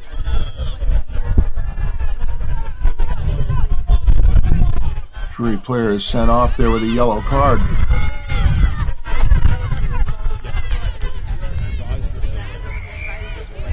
Sorry, it's New Mexico Tech player.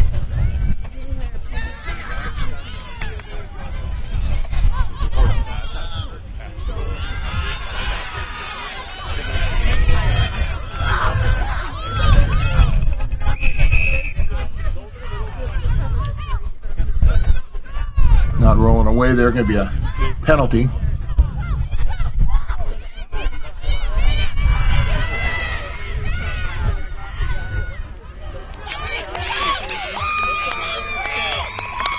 And there's the try.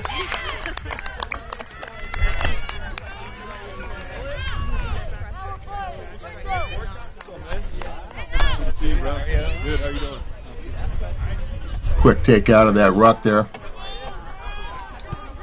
Drury now up 10-0. That kick is no good. 4 minutes into the first half. Drury up 10-0.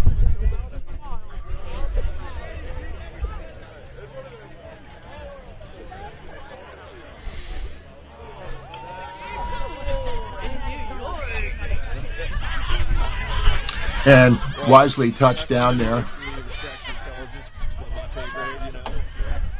Going to be a free kick at the midfield stripe. New Mexico Tech with the ball. And knocked on after the first pass. Another scrum to Drury here.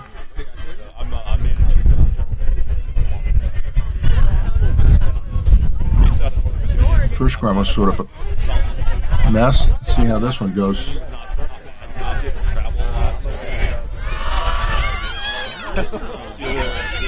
Much cleaner. Clean ball there. So that's probably they dangle a little carrot, so I stay.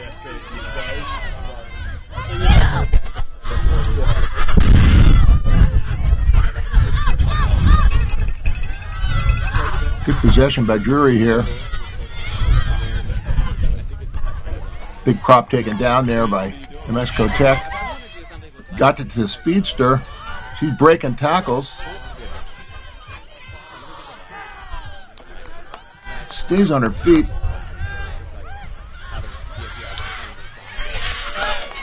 And Drury finds a gap. Give me another try.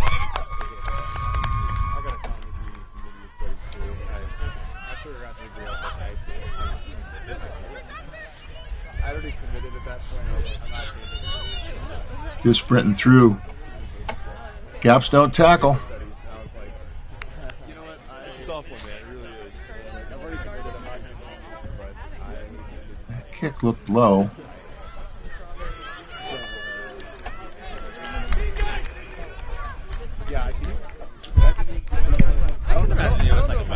So yeah, conversion was no good. It's now 15-0 in favor of Drury.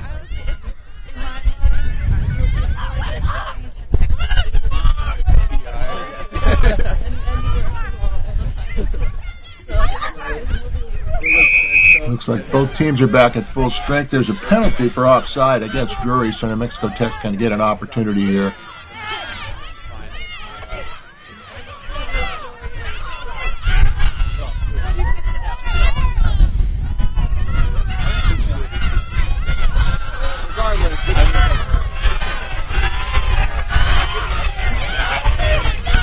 Nice offload out of that tackle. There's another one. New Mexico Tech really trying here.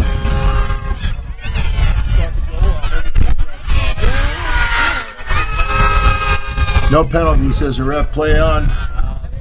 And there's a turnover there to Drury. Final minute of the first half. And a gap. Drury's going to make that go all the way.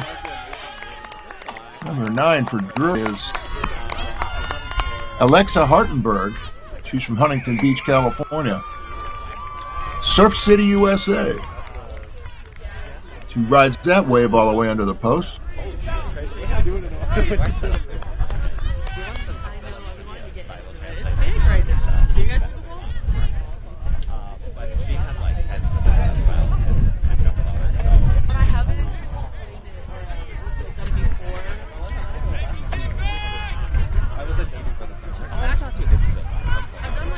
Looks like that conversion was missed as well. It's 20-0 in favor of Drury now.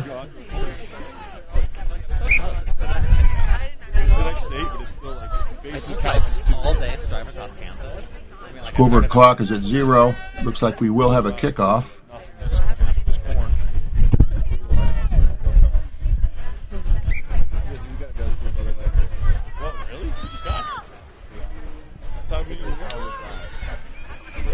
Bumps that up. It's knocked on. Referee says play on. New Mexico Tech looking for that gap. Trying to get on the board. Turned over in a tackle. Drury has that ball going down the sidelines. That was number 4 to number 14. And tackled out of bounds. That's going to be the half. It's going to end at Drury 20, New Mexico Tech 0.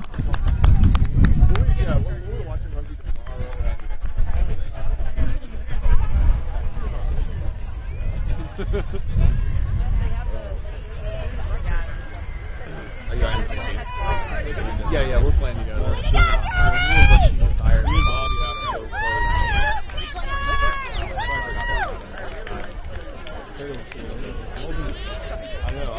I didn't really think about time. I thought I'd be able to see it this time. You ever want to play? No. No hesitation. No. Like Joel, my brother's really into rugby, and he has this stuff, and I did soccer. I played for him when I was in college. I'm not. And I don't want to, like, just be walking around. Like, people are always injured. And, like, they're injured, like, months at a time. You know what I mean? Like, I'm too ready for that. Like, for soccer, then. What if I'm going to play too? Like, I don't have injured. It's fun to watch. I'll be back.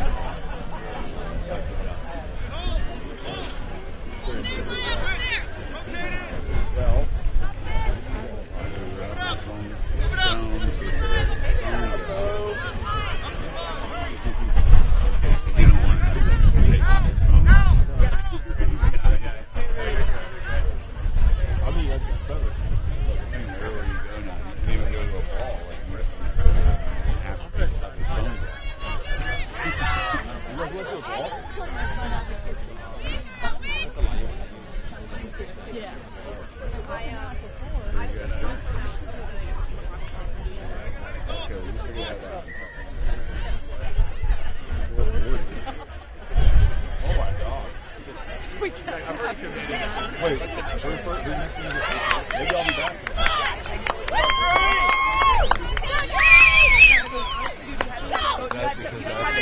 All right, we're back here in Maryland for the Division III match between Drury and New Mexico Tech. Drury up 20-0. They're going to be running from your right to your left in the bright red jumpers.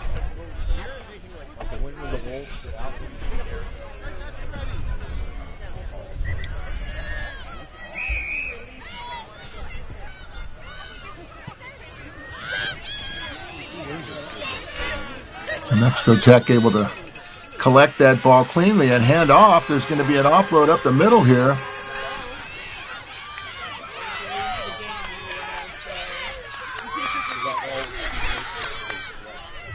Play on, says the referee. That ball is turned over in the ruck. Drury on the broil, down the sidelines. It's Amber Shetter there for Drury. From Longmont, Colorado, she's able to touch down under the post.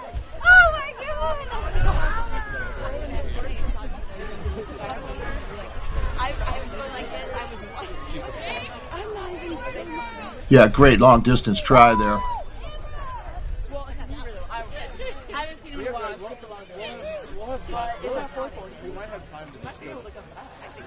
Kick is no good.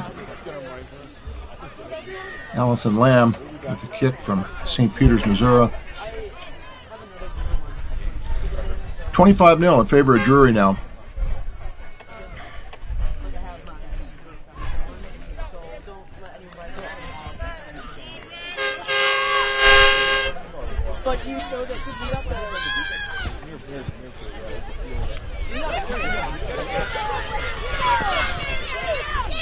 Ball collected there by Mexico Tech, and she's going to step out of bounds, but she's able to keep the ball in play.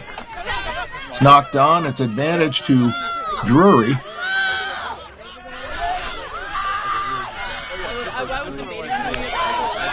And Drury finding a gap up the middle. It is Lillian Cottingen. Sorry, Lillian, from Lebanon, Missouri.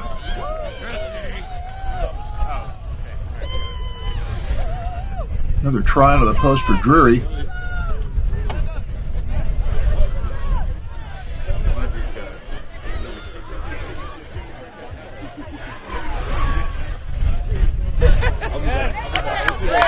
And there's a conversion.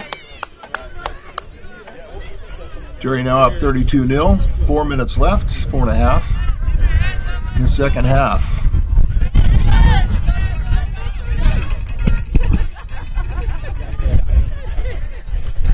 So far, the weather's still holding off here. Early afternoon in Maryland.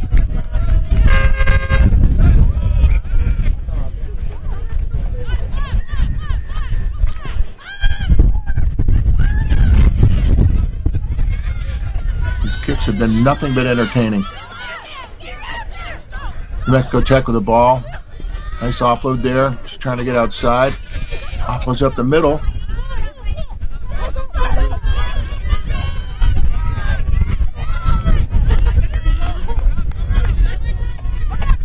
Well defended by Drury. New Mexico Tech still in possession.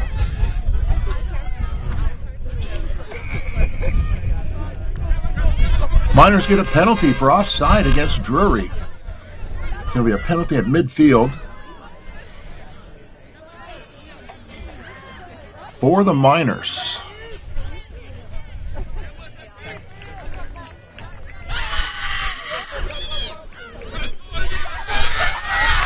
She backs herself. She's up the middle. Gets run down there and tackled on the 20.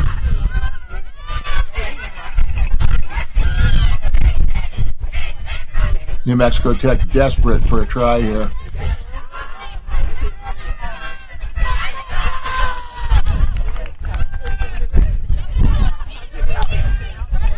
Got a break around the corner. Can't quite make it. Still in possession, loose pass.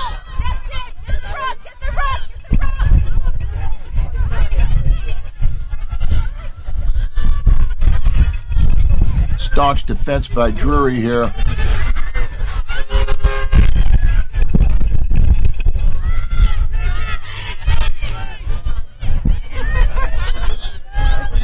Pretty loose down on the goal line.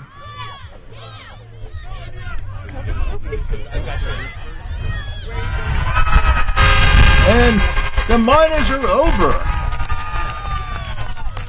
Finally on the board.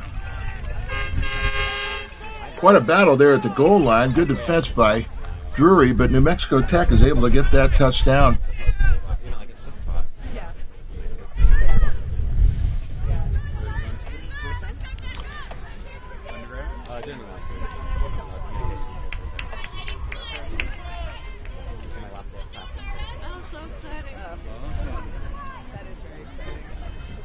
Like, I still have a lot of finals, but I'm That kick is wide to the right, but it's now 32-5 in favor of Drury with a minute and a half left in this match.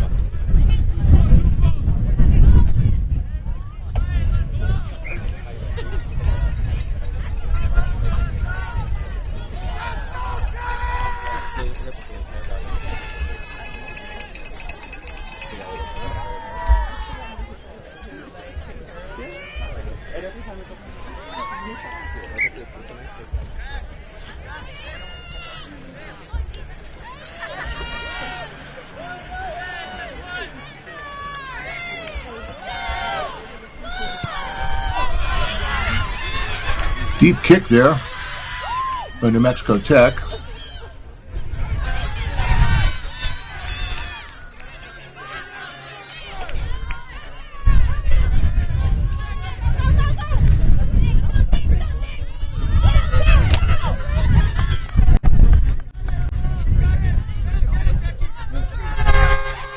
And Tech turns the ball over.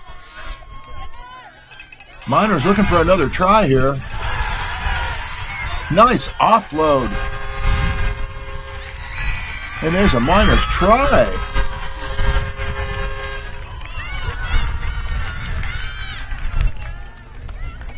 Nice movement here by the Miners.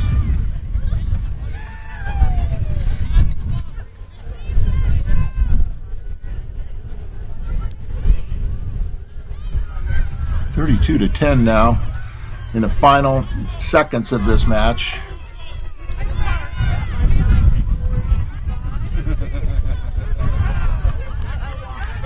And another doink on that conversion, so that's going to be probably the final score.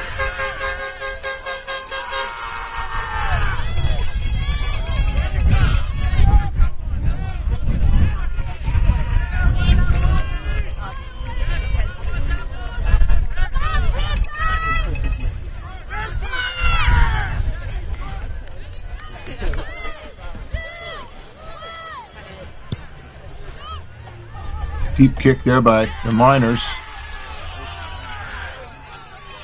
Ball did not go forward on that catch. Referee says play on.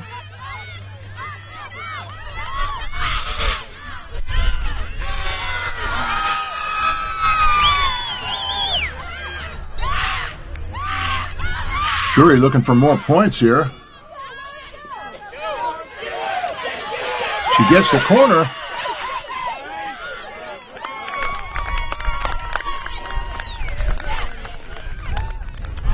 And that is Lauren Tomlinson for Drury from Fairgrove, Missouri. Another try under the post.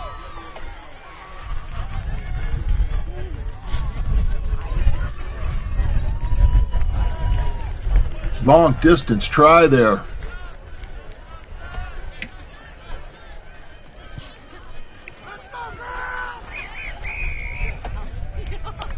And that's going to be it. Final score 37-10 in favor of Drury.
And here we are live at the National Collegiate Rugby Sevens Championship. And here we are with Endicott College versus Colorado College.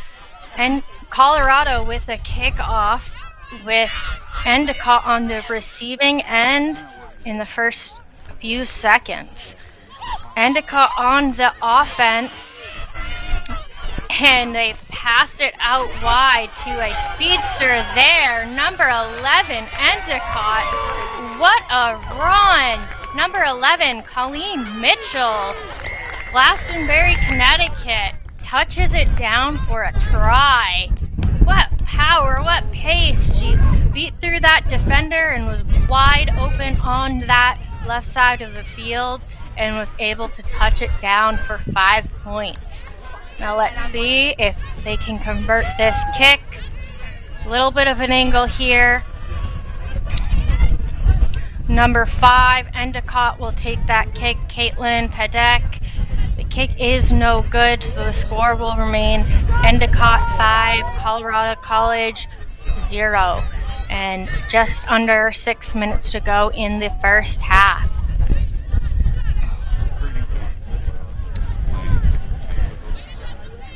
Oh, Endicott College will have the kickoff. Endicott, Beverly, Massachusetts, the Gulls, NCAA Division III, passing off to Colorado College, Colorado Springs, Colorado, the Tigers as the mascot, also NCAA Division III. And it looks like it will be brought back to a scrum right here. And it will be Colorado's scrum. The key for Colorado is their structure. They want to control this tempo. They have discipline around their shape. They are going to want to get Endicott stopped. But Endicott is in their opposition's half. And they have gotten the ball from that scrum. What a little turnover there. And quick run from Endicott. Wonderful try, wonderful run. Let's watch this again. Number 26, Endicott Lasara Lemasser, center from Hudson, New Hampshire. Hudson, New Hampshire, that's right by me. She's just my neighbor. I love to see that. First try, or second try for Endicott. Hudson, New Hampshire native, Larissa Landmesser. And that kick will not be good. So the score will be Endicott 10, Colorado 0. Just under 4 minutes to go in the first half. Endicott will have the kick off again. Endicott is chasing this tempo. Great kick position right there from Endicott on their kickoff. Bounced off of Colorado, but it looks like it just bounced off of her toe, so it was going to be okay to play on. The ref has called a penalty against Endicott, so this will be Colorado's kick. She'll do a quick tap. Is she going to run? No, she's going to pass it off to her number 3 right there. Great bring down by Endicott. Endicott is on the offensive move in their opposition's half. Number 26, Larissa again. Number 23, great power move right there. Securing the ruck and passing it off. Number 26, there we go, Larissa again. Off to 27, Alyssa Mellon. And Colorado attempted to get that turnover, couldn't quite get their hands on it.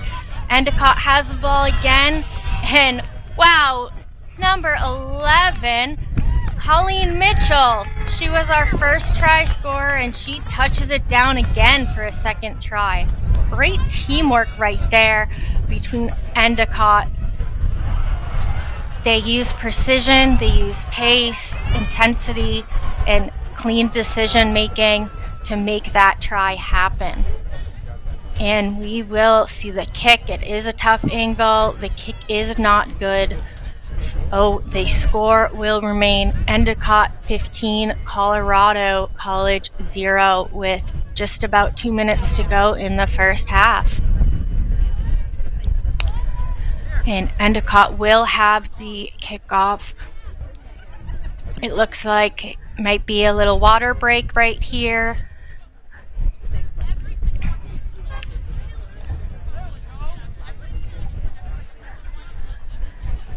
Little discussion. Looks like they're getting some water.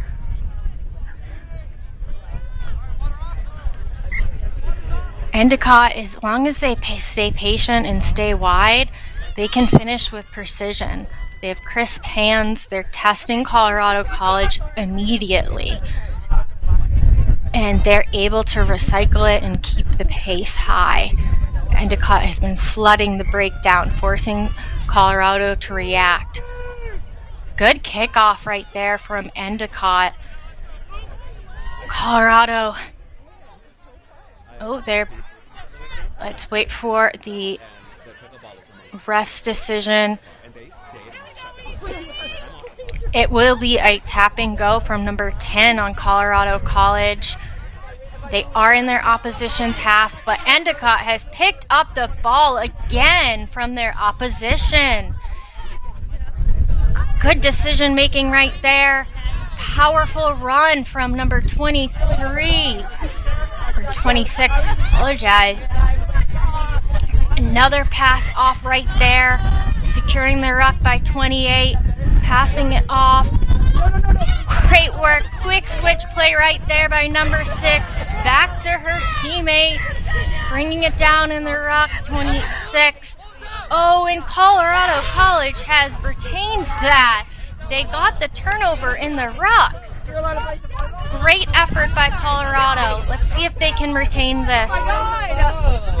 Endicott is building up their defense, and Colorado just doesn't look like they know what to do with it.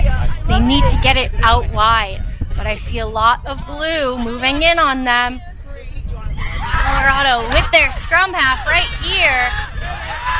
Wow, what a pace! Great move right there, and nice tackle from 11 on Endicott to bring her down. And the clock is red in the first half, but we're going to continue to finish the play. And Colorado is still in possession. Oh, but not anymore. Endicott has picked the ball up. Colorado wasn't able to get their hands on that after that ruck was cleared. And now they have. Colorado is back again with that. Endicott is defenseless in these rucks. Colorado has the ball back again in the offense. Brought down by number 8 on Endicott. Colorado bringing it forward. They really need to get it wide here. They're surrounded by blue. Great work ethic right there from number 10 on Colorado. Verse 17, we got that quick pace. Colorado, Senya Orborn. Great pace, great precision, and she's going to touch it down right in the middle. Senya Orborn, wing from Falls Church, Virginia, touches it down. Look at that pace, look at that drive and determination, and no one can stop her right there. And she's able to touch it down right in the middle. Great work right there from Colorado. And Olive Marham from New York City will take the kick, and the kick is good. So it will be 15-7. Endicott leading. Colorado just got the most recent points on the board as we end the first half. They have it on the outside. I've got my rain jacket in the backpack. I had to go buy a jacket because I wore t-shirts, but it was like 10 degrees. That's what happened to me last year. And yeah, This is a nice jacket. it is nice though. Yeah. I'm actually very happy with it. I probably have it's a rain jacket. It's blocking the wind enough. I usually run hot, so I was like, I'll never I'm wearing a tank top. And so happy I had a jacket in the car. I almost I texted. I was like, car, does anyone have that extra hoodie in the car? Oh, that's so nice to have everyone here. Robbie, I is there tried to anything? convince myself to just wear the t-shirt for most of the day. Yeah, it's pretty evil of them.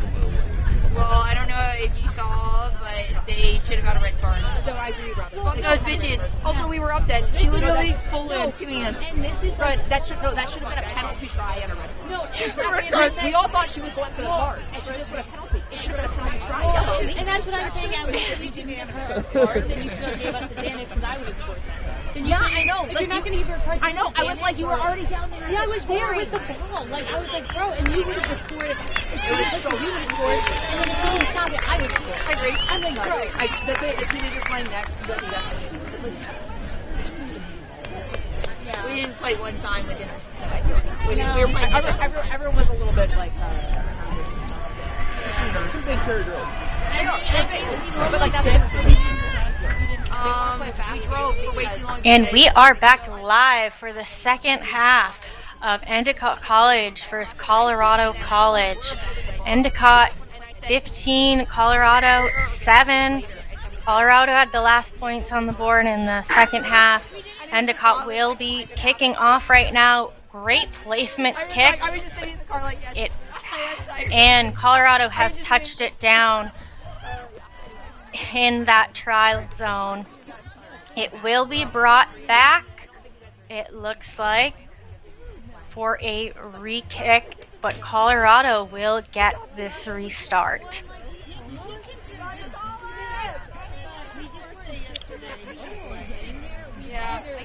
And Colorado, they're looking to slow down Endicott's breakdown. They need to, little bobble, but she was able to hold that ball. Endicott got the turnover in the ruck. Did she? She did. Great turnover right there by number 27 on Endicott, Alyssa Mellon. Great work from her today, as we've seen.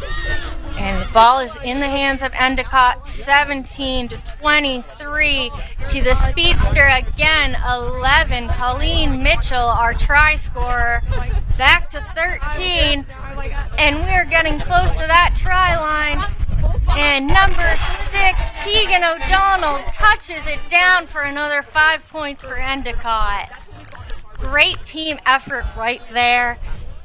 Colorado wasn't able to strengthen their defense enough to stop that powerful Endicott offense.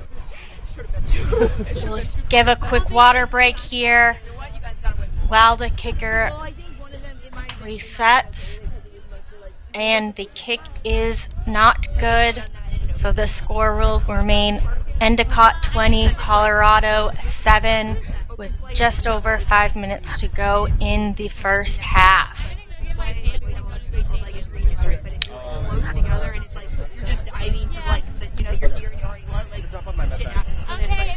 The key for Colorado is their structure. They want to control the tempo. They do have discipline around their shape, but they haven't shown a ton of that today. They need to slow down the pace of Endicott. Endicott's pace is just overpowering them right now. Oh, Colorado is able to pick that ball up right then to retain possession. They need to get it out of their half if they want to make some moves. Oh, Endicott has turned over the ball, passing it off to number 11 on the wing, our speedster Colleen, off to number 5, Endicott, and 27, Alyssa Mellon. We've heard that name a few times. She's been super strong this whole game. Her teammates right there to back her up. They're very close to the try line. Oh, a little fumble right there, but it goes backwards. So we're clear. Number 10, Lila Bear has the ball. And we are getting coverage, support, high ball, but it was retained. Number 2 picks it up, passes it off to her teammate. Colorado's defense is holding strong. You can see a lot of yellow and black. Let's see if they can hold this line tight. Endicott's going to want to get it out to their wings. to find those gaps because Colorado is right there on that line holding their defense. They're doing a great job. And Endicott has gotten off to their wings, and that was exactly what they needed to do, and that's what they did and touched it down. Look at that work ethic right there from Colorado's defense, but they unfortunately couldn't capitalize it. Endicott made the smart decision to get it out to the wing, which is what they needed to do, and they were able to do that to touch it down. So great work by Endicott, great determination, grit, strength, and smart rugby being played. The kick was not good. The score will be Endicott 25, Colorado College 7. About 2 minutes and 45 seconds to go in the second half. Hopefully that ball didn't go too far out for the ball retriever. Hopefully we'll have another ball in center field for us. It looks like we do, and Endicott will have the kickoff. Oh, kick was placed pretty far wide, and it's touched down in the try zone by Colorado College. And will await the SIR's decision. Will be brought back to, looks like a 5-meter scrum. This is going to be a tough one for Colorado to defend. They're right on their line. If Endicott wants to capitalize it, they're going to have to get it out wide, just like they did a few minutes ago. Endicott does have strong defense in their scrum. Let's see what they can give us. I'm looking for them to get it out. Looking for Endicott to get it wide. Colorado picked up the ball. Great work by Colorado's defense right there. Was able to capitalize on that small error by Endicott and was able to maintain possession and win that ruck right there. Great work ethic by Colorado. Let's keep it moving up the line and get it across the field. And Endicott just won that ruck. Great work ethic right there by Endicott. And number 17 on the wing was pulled out, but before the ball was out. So it was in. And Colorado has gained the possession back. And looks like there's a little struggle in the ruck right there. But Colorado has the ball. Can they get it out? 27, Alyssa Mellon. What a great tackle right there. And they are steady in their ruck right there. Colorado's going through the middle. Endicott on those turnovers. Oh, it looks like we're playing in the ruck. Diving in the ruck from Endicott. Colorado had that penalty. They just kicked it out pretty close to that sideline. It will be Endicott's throw-in. And we'll wait a minute for the line out to get set up. And I apologize, it will be taken by Colorado.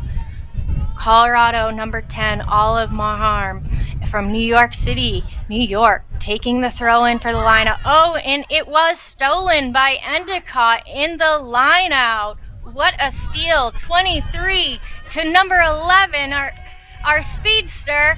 I apologize, number 10. And she has touched it down. I believe that was Layla Beard. 23 to 10. Great work, and she just has determination to touch it down.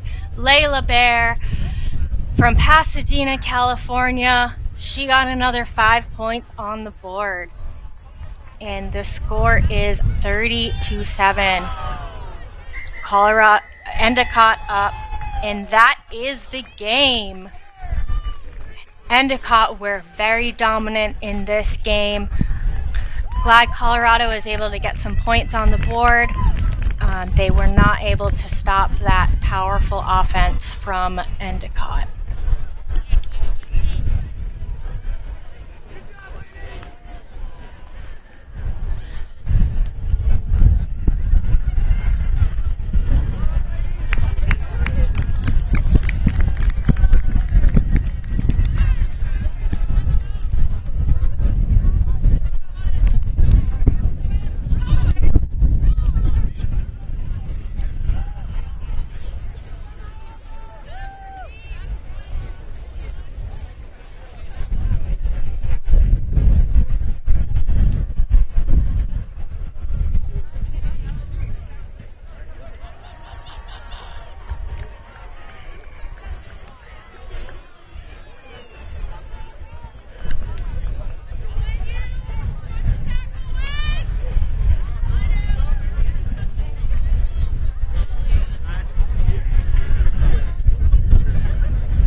And we are live at the National Collegiate Rugby Sevens Championship. We are here with Niagara versus Wayne State.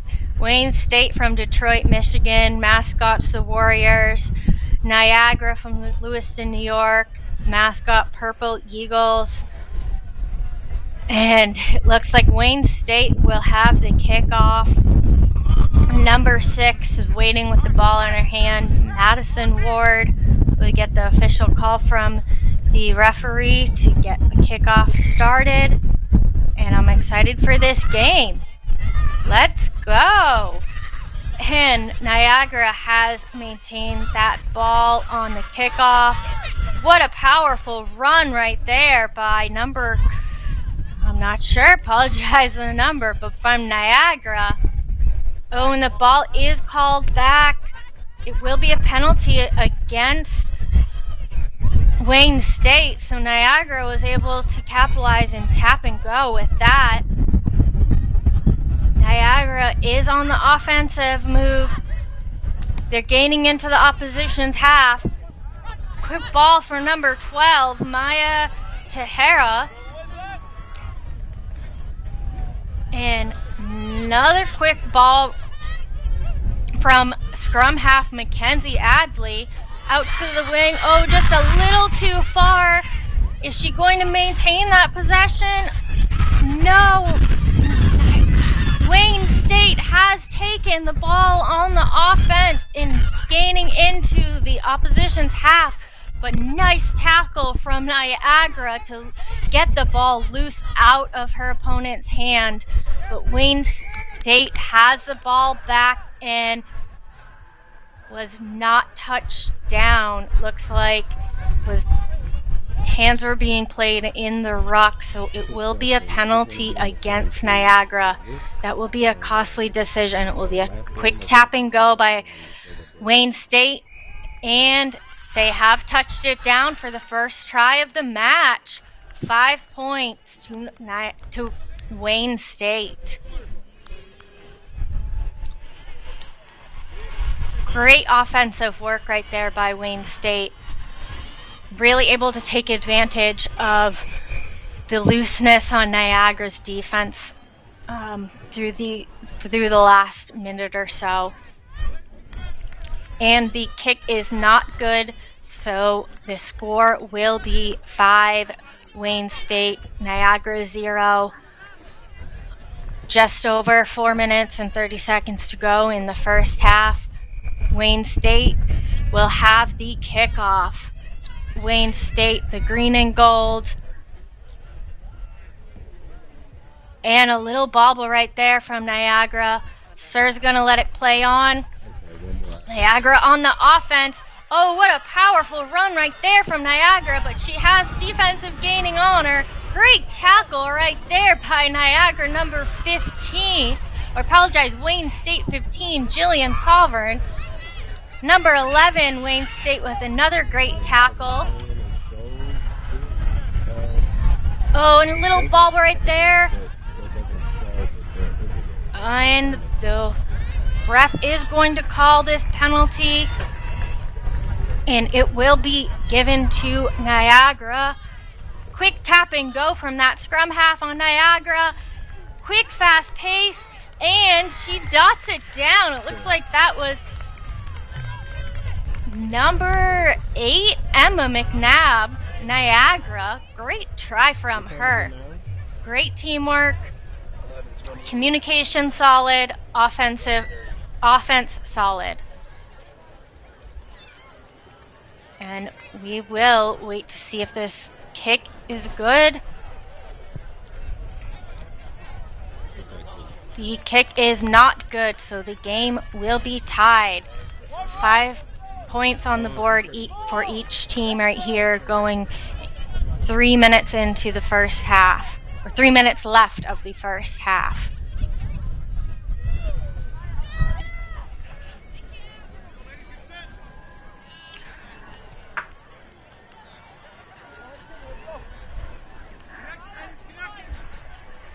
Oh, Wayne State need to tighten their passes. They have retained that ball from the kickoff, number 15, but the defensive on Niagara is just swarming Wayne State. They're in the opposition's half. Wayne State has the ball. They have passed it out wide. We can see some purple and white starting to surround her, but there is some speed on number 14, Wayne State, and she's brought back down by Niagara. It's a great tackle, but it will be a penalty against Niagara. Wayne State will take advantage of that. Quick tap and go. Power through by number 8. And, oh, it was lost forward by Wayne State. It will be brought back to the SIR for a scrum. And Pierre's time is off. They are taking a quick break. Time is back on, and they will return for the scrum. Okay, and time's back on. It will be Niagara's scrum, fed in by number 9, scrum half Mackenzie Adley from Woodstock International. Yeah. And that scrum half, quick dummy pass, and she makes a run for it. Great run and great tackle by Wayne State to stop her. And let's look at the SIR's decision. It looks like our scrum half might have a little injury right there. That was a really hard tackle by Wayne State. That must have hurt. Let's give her a moment, give her a breather.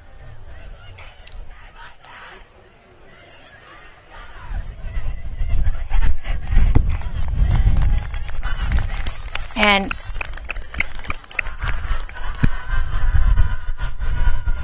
she'll be talking to the trainers, and looks like she is good. Number 15 on Wayne State will take this kick. Jillian Sovereign, fullback from Lincoln, Nebraska. We have a few replacements coming on right here. And time's back on. 15 will take the ball. She's looking for her friends for support. 21, powerful Wayne State, Kesha Beeman. And Niagara has turned the ball over, and they have possession on the offense. Great work there on Niagara's side. And Niagara, they need to spread it wide. And great tackle right there by Niagara, number 11, Abigail Pertuno. Niagara still maintains possession. She sees a gap, and she was able to take advantage of that.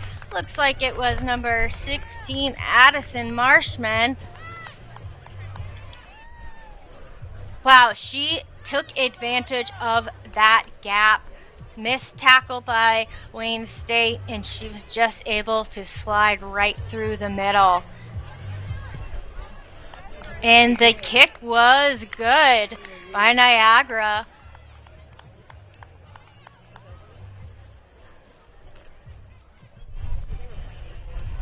And this will bring our score to 12-5. Niagara leading with about 7 minutes to go in the second half.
And we are back live in the second half of Niagara versus Wayne State. And it looks like that ball was just turned over by Wayne State, but their ref will call it back, and it will be Niagara's ball for a scrum.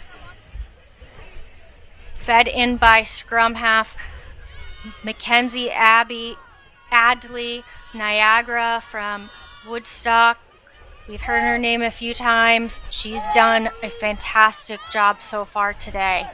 Let's see what more Niagara can give us. Number 9, quick pass off to her teammate, powering through. Great defensive work right there by Wayne State. Oh, but they can't stop. They did. Great tackle right there by Wayne State to stop that powerful runner on Niagara. And it will come back to a scrum. And it will be Wayne State's scrum right there. Not sure what the call was by the referee. Not see his signals. Either way, it will be a scrum towards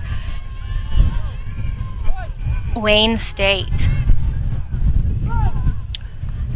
Wayne State really needs to get this out of their half. We're going to do a restart to collect themselves, get themselves settled. Wayne State has a powerful scrum right there. They have the size on them. But Niagara has turned it over in the scrum, and they have picked the ball up. And can't tell right there what the call was. I do believe it looks like it was brought out of touch. So it will be Wayne State's throw in the line out. Wayne State need to maintain composure right here. They're right on their own try line. Can they maintain this composure? Oh, what a throw.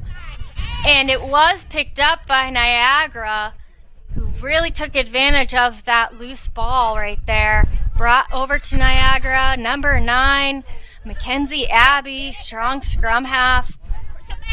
She has support. She has friends waiting. Number 14 off to number 12. Or number 4 off to 12. And Sir has called a penalty. That was a tough one right there. It will be a penalty against Wayne State, so it will be Niagara's scrum. And they are just a few meters out from that try line. Oh, I apologize. It will be Wayne State's scrum. Number 31, Hannah Wizarek, feeding it in and picked up by Niagara, number 6, right almost on that try line. Oh, and they get it out wide. Great tackle by Niagara. Attempted to run by Maddie Guernsey. Good strong run, but she was brought back down by Niagara, number 4, Emily Ford. And they will return to the scrum from just a few seconds ago. It will be Niagara's scrum. Be fed in by their strong scrum half, Mackenzie Adley.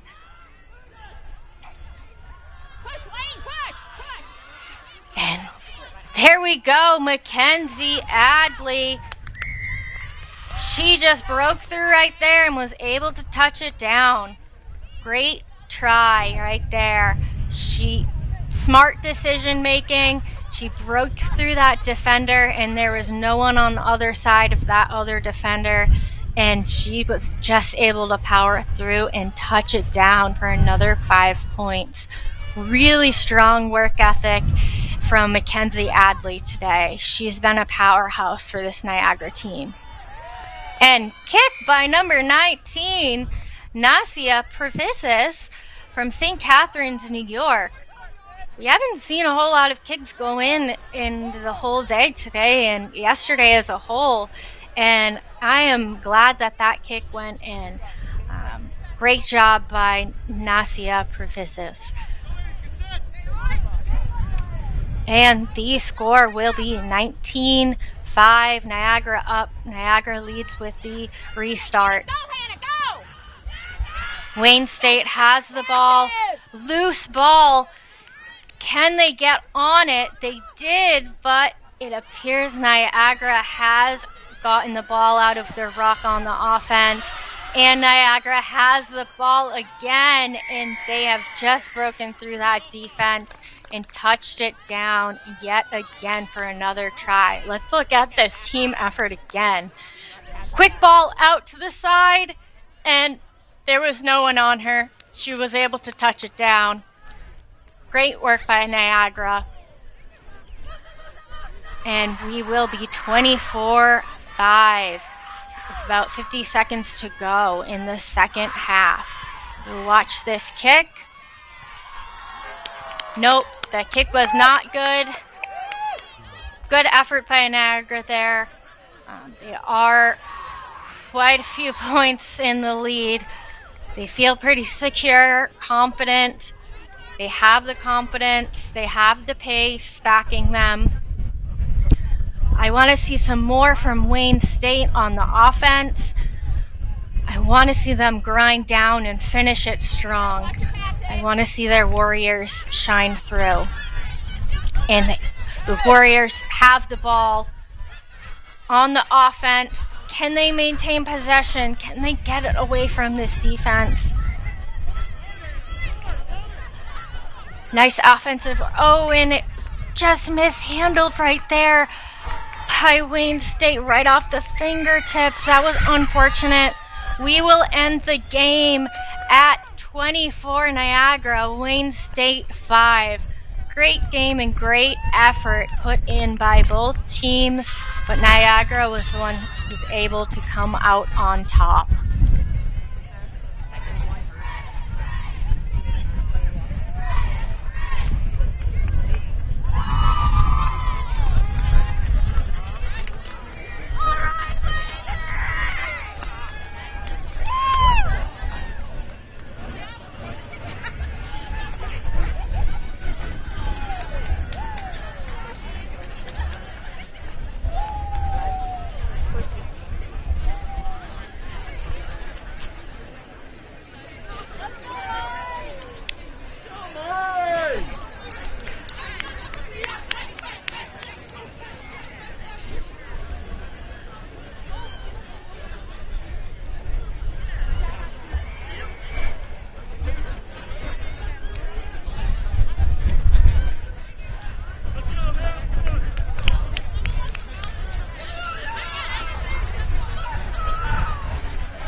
And we are back live at the National Collegiate Rugby Sevens Championship, and we are kicking off with Loyola versus Colorado School of Mines, the Ore Diggers, in blue and silver, Loyola in the green. And CSM is on the offense. They are getting it out wide. Let's see if they can get some moves on there. And is brought down by Loyola. Strong defense. Number 7, Colorado, brought back across the field. Oh, loose ball right there, but caught by her teammate. Colorado is maintaining possession on the offense. Brought back down. Strong ruck. Number 7, maintaining that position, bringing it out wide. Oh, loose ball again, but 7 picks it back up. And the counter ruck was tough right there. A little bit of diving, but what a run right there by Colorado School of Mines. Number 15, Piper Lee. She broke away and was able to touch it down in the middle. Let's watch this replay again. She is all alone. Look at that speed on 15, Piper Lee, fullback from Jackson, Wyoming. What a run and great try by Colorado School of Mines. And the kick was good by Anya Mejorado. And the score will now be Colorado School of Mines 7, Loyola 0, with just over 5 minutes to go in this first half. Sevens is a game of pace. It can change so quickly. So we still have plenty of time in this game for both teams to set the pace. Right now, Colorado School of Mines is ahead. Let's see what Loyola can give them back. Oh, and Colorado picks that ball up on their own kickoff. Number 7, Colorado, Isla Lynn Flyhalf from Wellington, Colorado, touches it down. Look at that retrieval from that kickoff. And she just powers through and touches it down in the middle. Loyola's defense was not able to stop her. And number 13, Anya Mejorado, she converts that kick, bringing the score 14-0. Colorado School of Mines ahead with just over 4 minutes to go. Don't let it bounce. Put a name on it. You'll get it. The Mines are battering through pure power. And the ball has not gone 10. So we'll go to Loyola for a restart. Now Loyola has this opportunity right here to dig in and take advantage on the offense. Great tackle right there by number 9, Colorado. Tough ruck right there, but picked up by Colorado School of Mines, number 20, off to 3, off to 13, bringing it out wide, and brought it out wide, but brought it down by Loyola. Great defense right there. Colorado is still maintaining the possession on the offense. Loyola is coming up strong, though. There needs to be fast, quick, clean decision making, and that ball does look to be forward. It will be brought back, and it will be Loyola's scrum. Loyola is the Greyhounds, green and gray Greyhounds. I want to see their clean, composed, and technically sharp group make some moves on this offensive scrum.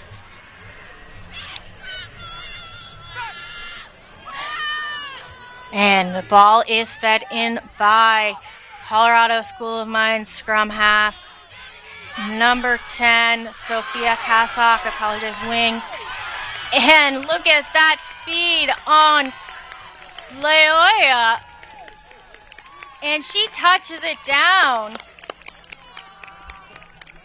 What speed on her. Wide open, was able to break through to the defenders, and she touches it down. And I apologize if I made a mistake of names a few minutes ago in that scrum, but Loyola was able to capitalize on that and make smart decision to get it out to their speedster, number 10, and touch it down, Amanda Belmont. And the kick is not good. So the score will be Colorado School of Mines 14, Loyola 5. I loved seeing Loyola come back on their offense in their clean structure. I want to see more of that. This is going to be a great game. We have We have the time. They have the tempo and the speed from both teams. This could go either way. Green needs to go quick right here. Loyola needs to get the ball going forward and out of the opposition's hands, but currently it is in Colorado School of Mines' hands on the offensive move, and wow, what a run. She has some legs on her. Number 7, another try for Isla Lynn, fly half from Wellington, Colorado. Look at that pace. You can see her orange cleats just blurring in that screenshot, going fast as can be, outpacing the Loyola's defense. Number 13 slots it in for another kick, Anya Majordo, and bringing the score to 21-5 leading into halftime.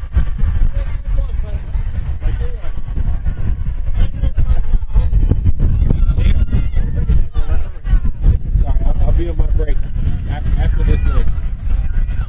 Well, after the next. Hopefully.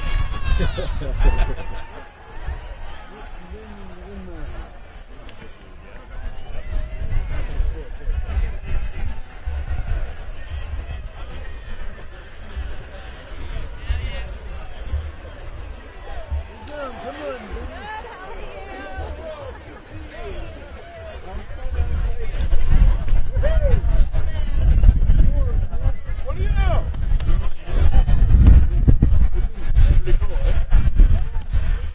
Yeah, man. 21-5. What I've been worried about through the last 2 minutes.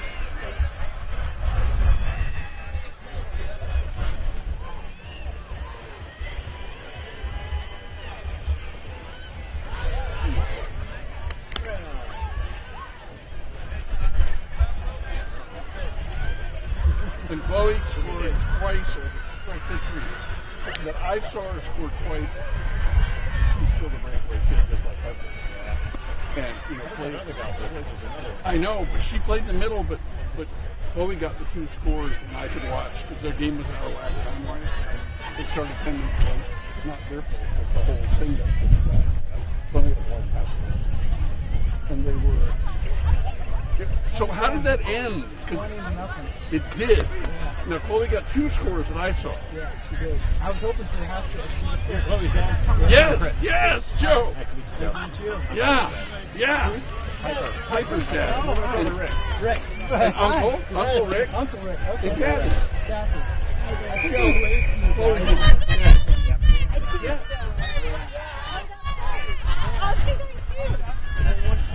It was 20-0. That is true. Sorry, listen, I'm gonna watch the next game. When did they play? Okay. Yeah, they're one game ahead of us. And the season, the boys are playing 1 in the semis. In a big stadium. They're into the semis over this. I'm trying. How they doing? That was cool. How are you? Game on this. Good to see you.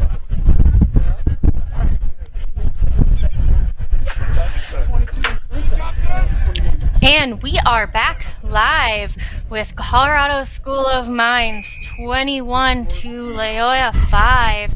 Colorado School of Mines will have the kickoff. It has been caught by Loyola. Let's see if they can retain this. Looks like it could have been a knock-on. We will go into a scrum right there. It will be Colorado's scrum. And Colorado School of Mines, the ore diggers, feeding this scrum in. Blue and silver, direct, physical, hard work rate. You can see the power from them and the communication. Wow, great quick pass off from 7 to 15, back to 7. Great teamwork right there to 13. Oh, just a little drop ball right there. it will, I believe, go back to, let's see the ref's decision. It will be Colorado School of Mines ball. Number 7, our try scorer, did that quick tap, slow pace, but she was able to get it off and get it wide. And look at that speed. Here we go. Colorado School of Mines touching it down for another try. Great teamwork right there. You can see the effort and the pace. Can't quite catch her number right there, but that's okay. Great effort right there. And number 13, slotting another kick in for Colorado School of Mines. Anya Mejoro from Riverton, Wyoming, has been nailing her kicks. The score reads Colorado School of Mines 28 to Loyola 5. Just under 5 minutes to go in the second half. The Ore Diggers in the blue and silver will kick us off for the restart.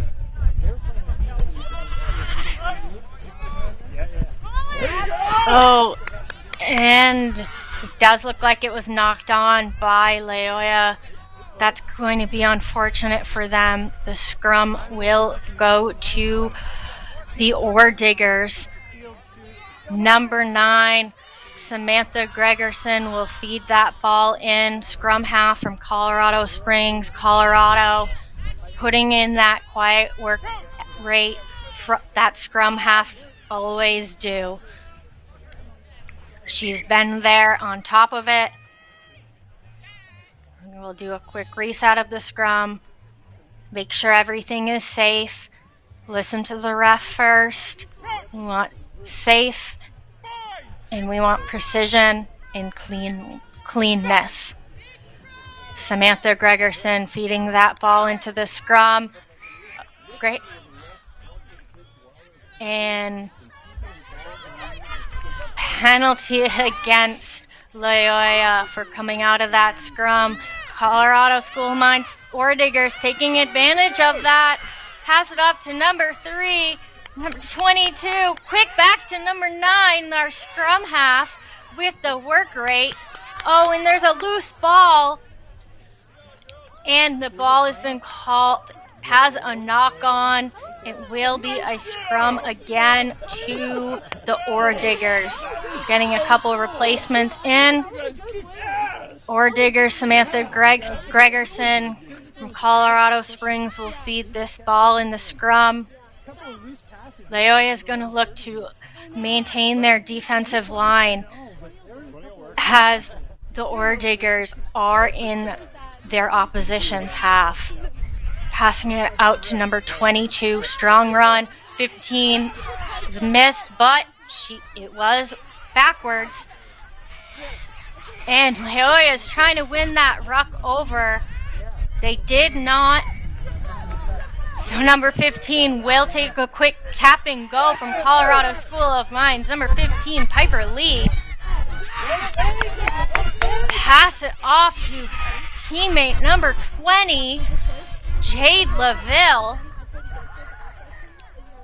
Back out wide, number 22, Kylie Bogert. Back to 15, Piper Lee. Piper is going to give it to scrum half, number 9. And it was forward, unfortunately. Great effort right there. They just need to slow down their pace just a step and maintain their composure. Colorado Ore Diggers, they're right on their opposition's try line, just a couple meters out. Quick switch in, couple of replacements.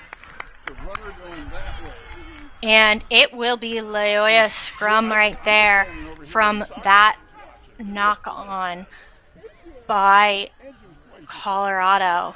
Number 17, Juliet DeMeo, scrum half, feeding it in for Loyola. She has grabbed the ball and toss it off to her teammate. They have retained the possession. Quick ball, a kick, and they do have the possession. A nice catch by Loyola right there. And nice stiff arm, tries to pass it off to her teammate, missed, goes behind. She retains the possession. Oh, powerful push over there. And number 15, Colorado School of Mine Ore Diggers, Piper Lee picks up the ball for yet another try. Oh, you can see that powerful push on that ruck, but that was past the play, and the play had gone forward and into the hands of Piper Lee from the Ore Diggers. Great work right there from the Ore Diggers, blue and silver. We'll wait for the kick.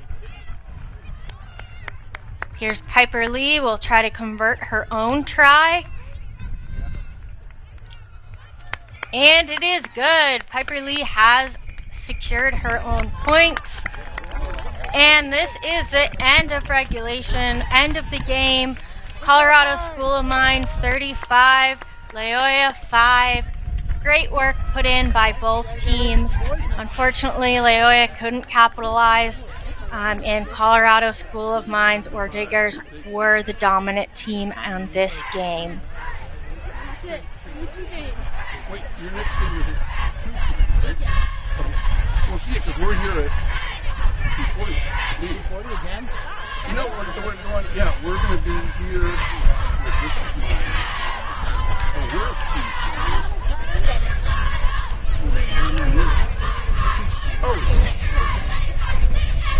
Oh, yeah, 2:20.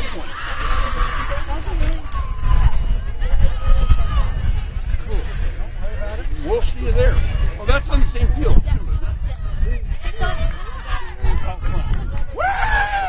We'll see you guys over there. Right before I get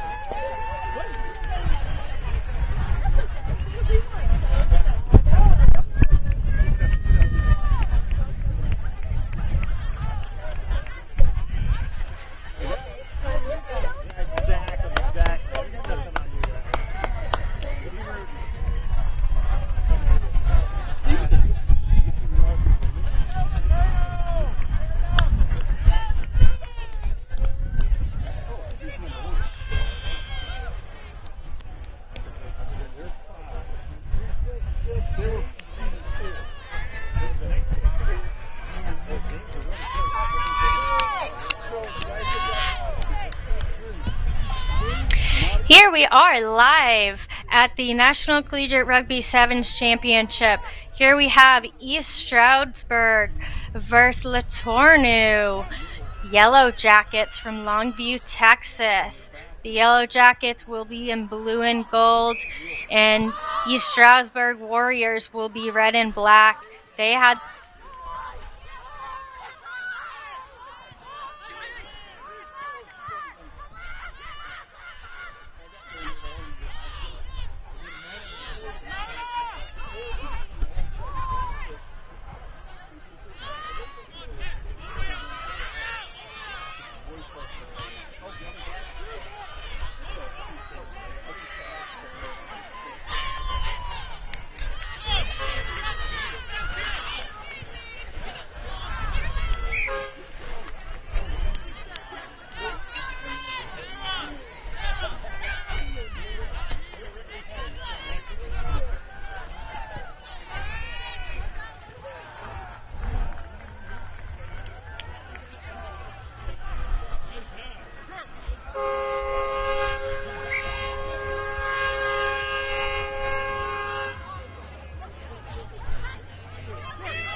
And we are back live. I apologize for the technical difficulties right there, but we are back. And it looks like ESU is on the defense, but they are in their opposition's 22, very close to the try zone.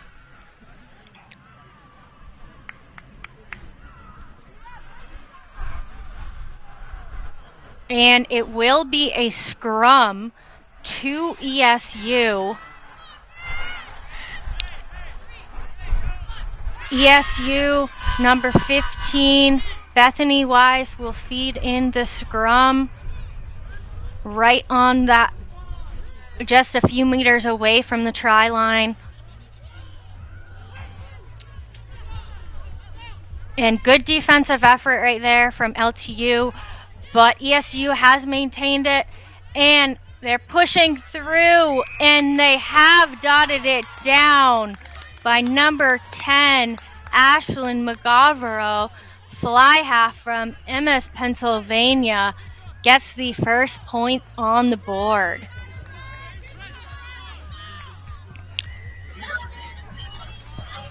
And the kick is no good.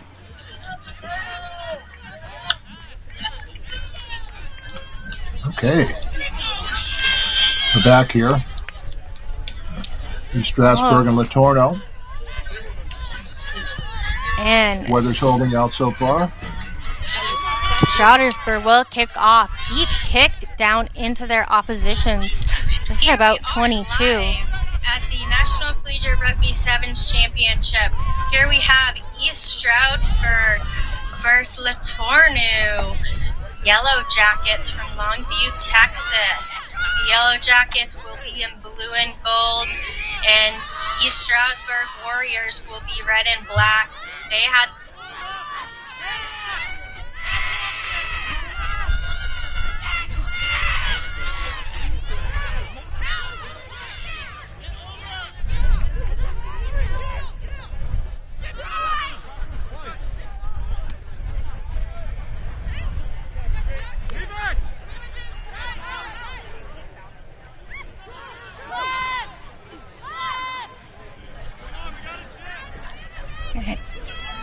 and LeTourneau have possession of the ball currently, but it will be brought to a scrum for, I believe, a knock-on. And we'll get the scrum set up. It will be East Stroudsburg scrum. It will get fed in to the scrum by their scrum half. Let's see how East Stroudsburg can capitalize on this. Pass back wide, quick switch pass, fast pace. Here we go, number 10 again with the fast pace. Ashlyn McGovero was able to touch it down again. What pace, what smart decision making, and was brought back down for a try.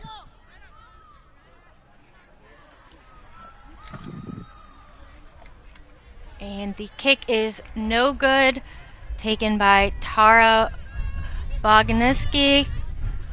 The score will be ESU 10, LeTourneau 0, with just under 2 minutes to go in the first half.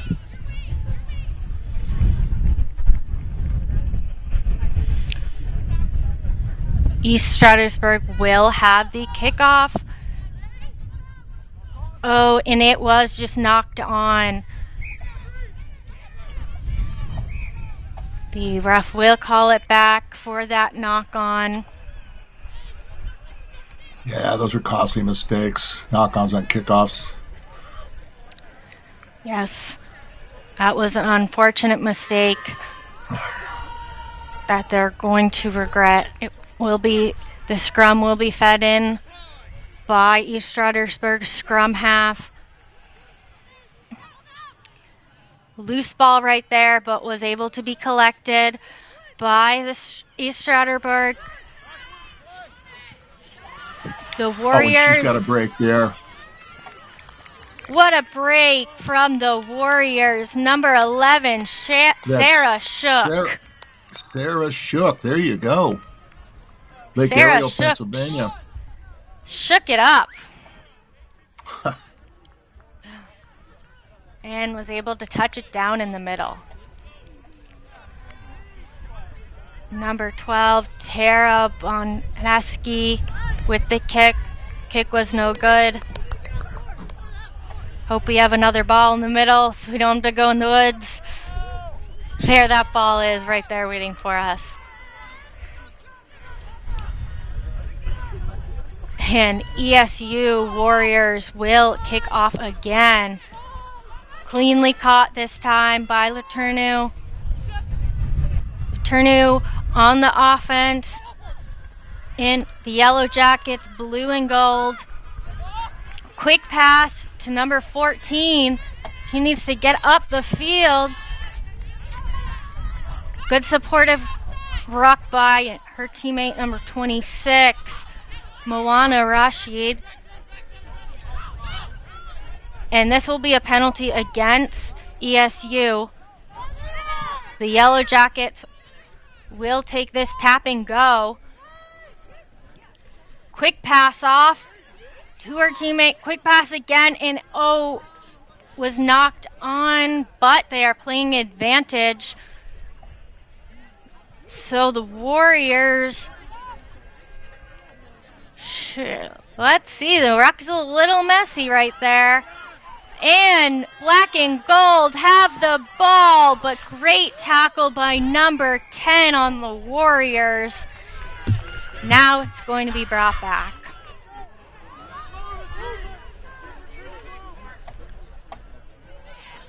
And quick on the go from the Warriors in the red and black.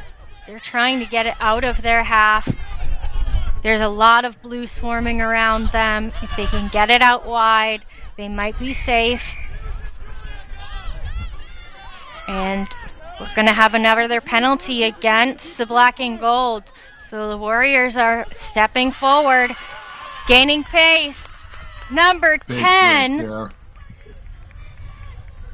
And here she goes, touching it down, Ashlyn McGovero.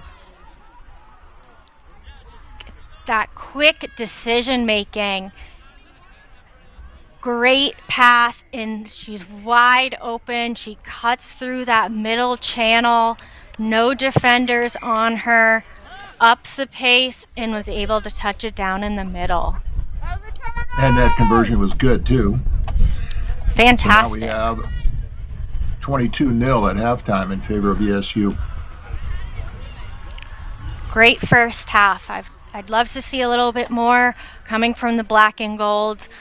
ESU is dominating right now, but the Yellow Jackets, I can still see they have some power in them, so we're looking for them to get some points on the board. Well, that last breakaway was just...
All right, we're back for the second half here. ESU leading 22-0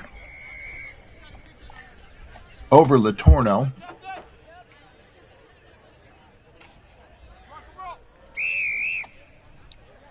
I'm excited to see, Norm, what LeTourneau can give us in this second half. hopefully they can get untracked. So we got a tackle here with a ruck, and failing to release the ball is going to turn that ball over.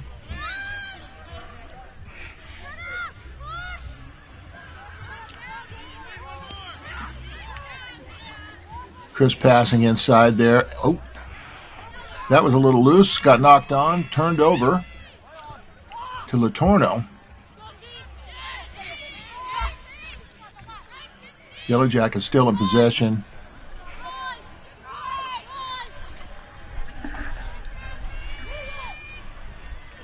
Yellow Jackets are coming up strong.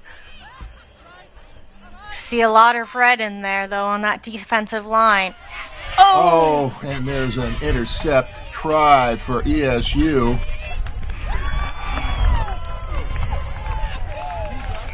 Carry served there from ESU. What a try. You can see just caught in by LeTourneau, going to make that next pass, and number 5 just takes that opportunity and sees that space. She's able to break through that channel.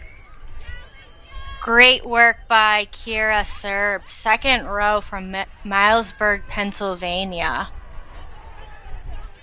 Yeah, LeTourneau really needs to pick up their pace a little bit. That was pretty slow coming out of there. She read that pass all the way. She did. She definitely capitalized on that. Kickoff scooped up there by LeTourneau. Nice offload. Totally uncontested there at the ruck.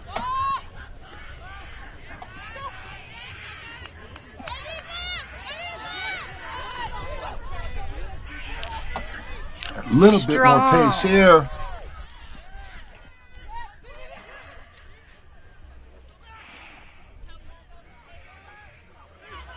LeTourneau powering over, still in possession.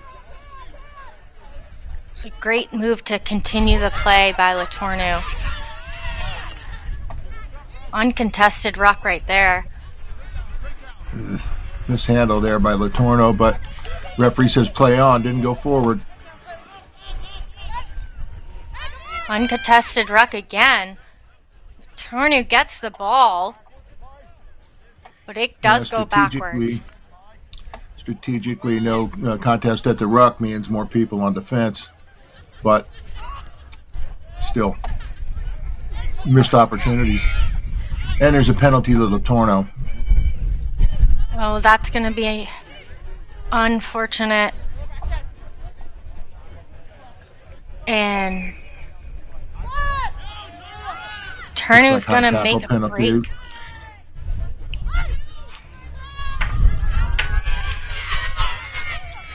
Yeah, Levericcio there for LeTourneau, making some good yards. Ball mishandled, but the referee says play on. Again mishandled. It's getting a little messy there. Can they clean it up?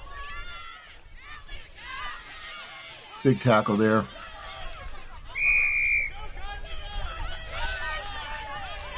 LeTourneau is going to get penalized. Oh, failure to release there. So ESU is on the boil again. 3 minutes left. Breaks that tackle. He's going to get the corner. What a run. Ashlyn Mugavaro. Sorry, Ashlyn. And she's had quite a few tries already today. Yeah, that was quite a fend there. Easy. Look at that power, intent, and she puts it right down in the middle.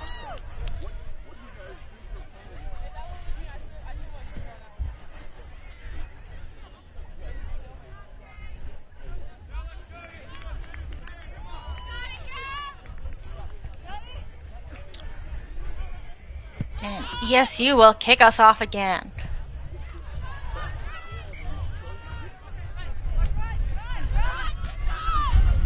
The Ball is in offensive hand of LeTourneau. Offside penalty here. ESU's going to have this. Minute and a half remaining. Unfortunate mistake.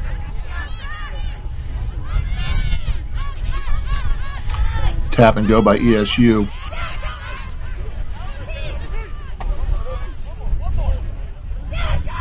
Big number 8, hard to bring down there. It's Kylie Stockner. Another penalty to ESU. Tap and go, show and go. Backs herself for the try. Number 12, Tara Bonsky, center from Levittown, Pennsylvania, with the touchdown.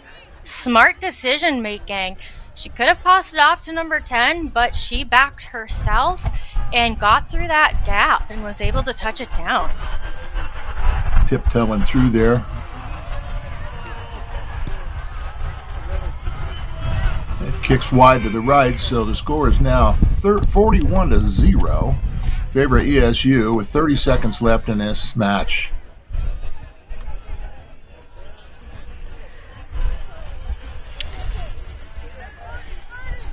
I'm glad we have a collection of balls ready to go today, so we don't have to wait for it in the woods. Oh, that will be a little fumble there by LeTourneau. Pretty big mistake at this stage of the match, but down 41 points.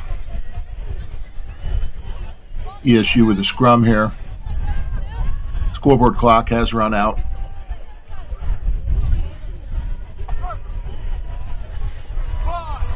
Number 9, Alicia Rodriguez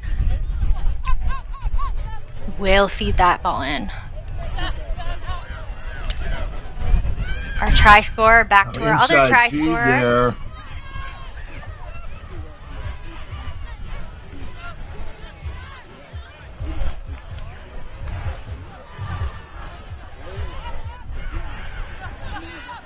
Ooh, risky pass, risky decisions, but those are the decisions that can pay off. Not a lot of risk here, Katie. Another try. Yes. ESU. That was great teamwork right there by number 8. She had the support of her team if she needed it. Number 8, Kylie Stalker, was able to touch it down. Number 12, Tara Bonoski, will take the kick. Splits the uprights with that kick.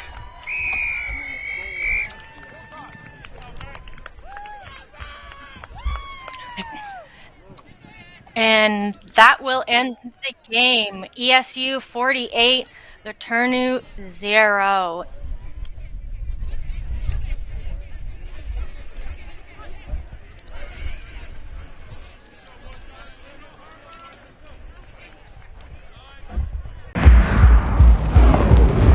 In a sport of power and precision, you need a powerful and precise camera. Analyze your game. Build your team. Grow together. Ready, up.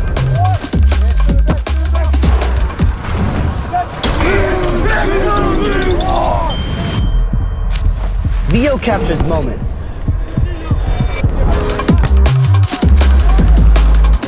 A powerful camera for a powerful sport. Rugby! If you're on the fence of going on a tour, get over the fence. Go on the tour, reach out to Rugby Travel Ireland. They've been incredible to work with. They've been so kind, so knowledgeable, and just so professional throughout the whole process. So I cannot endorse them enough. It's been an incredible experience here on the ground. The girls are having an amazing time, and so am I. So if you're thinking about it, just make the commitment, do it, and we'll see you here.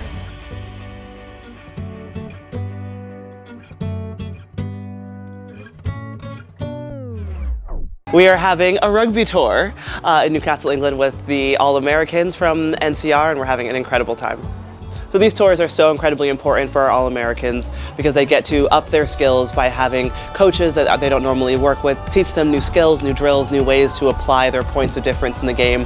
They get to experience a new culture out here, new foods. I'm sure most of them haven't had beans on toast ever, and they're definitely experiencing that here, but they're also getting a chance to watch players that they look up to playing in the Women's Rugby World Cup here in England, which is incredibly important for them to see these people, because if you could see it, you can be it, and we are so happy that our athletes can see the Eagles, and I know they also want to be the Eagles, so this is a massive opportunity for them.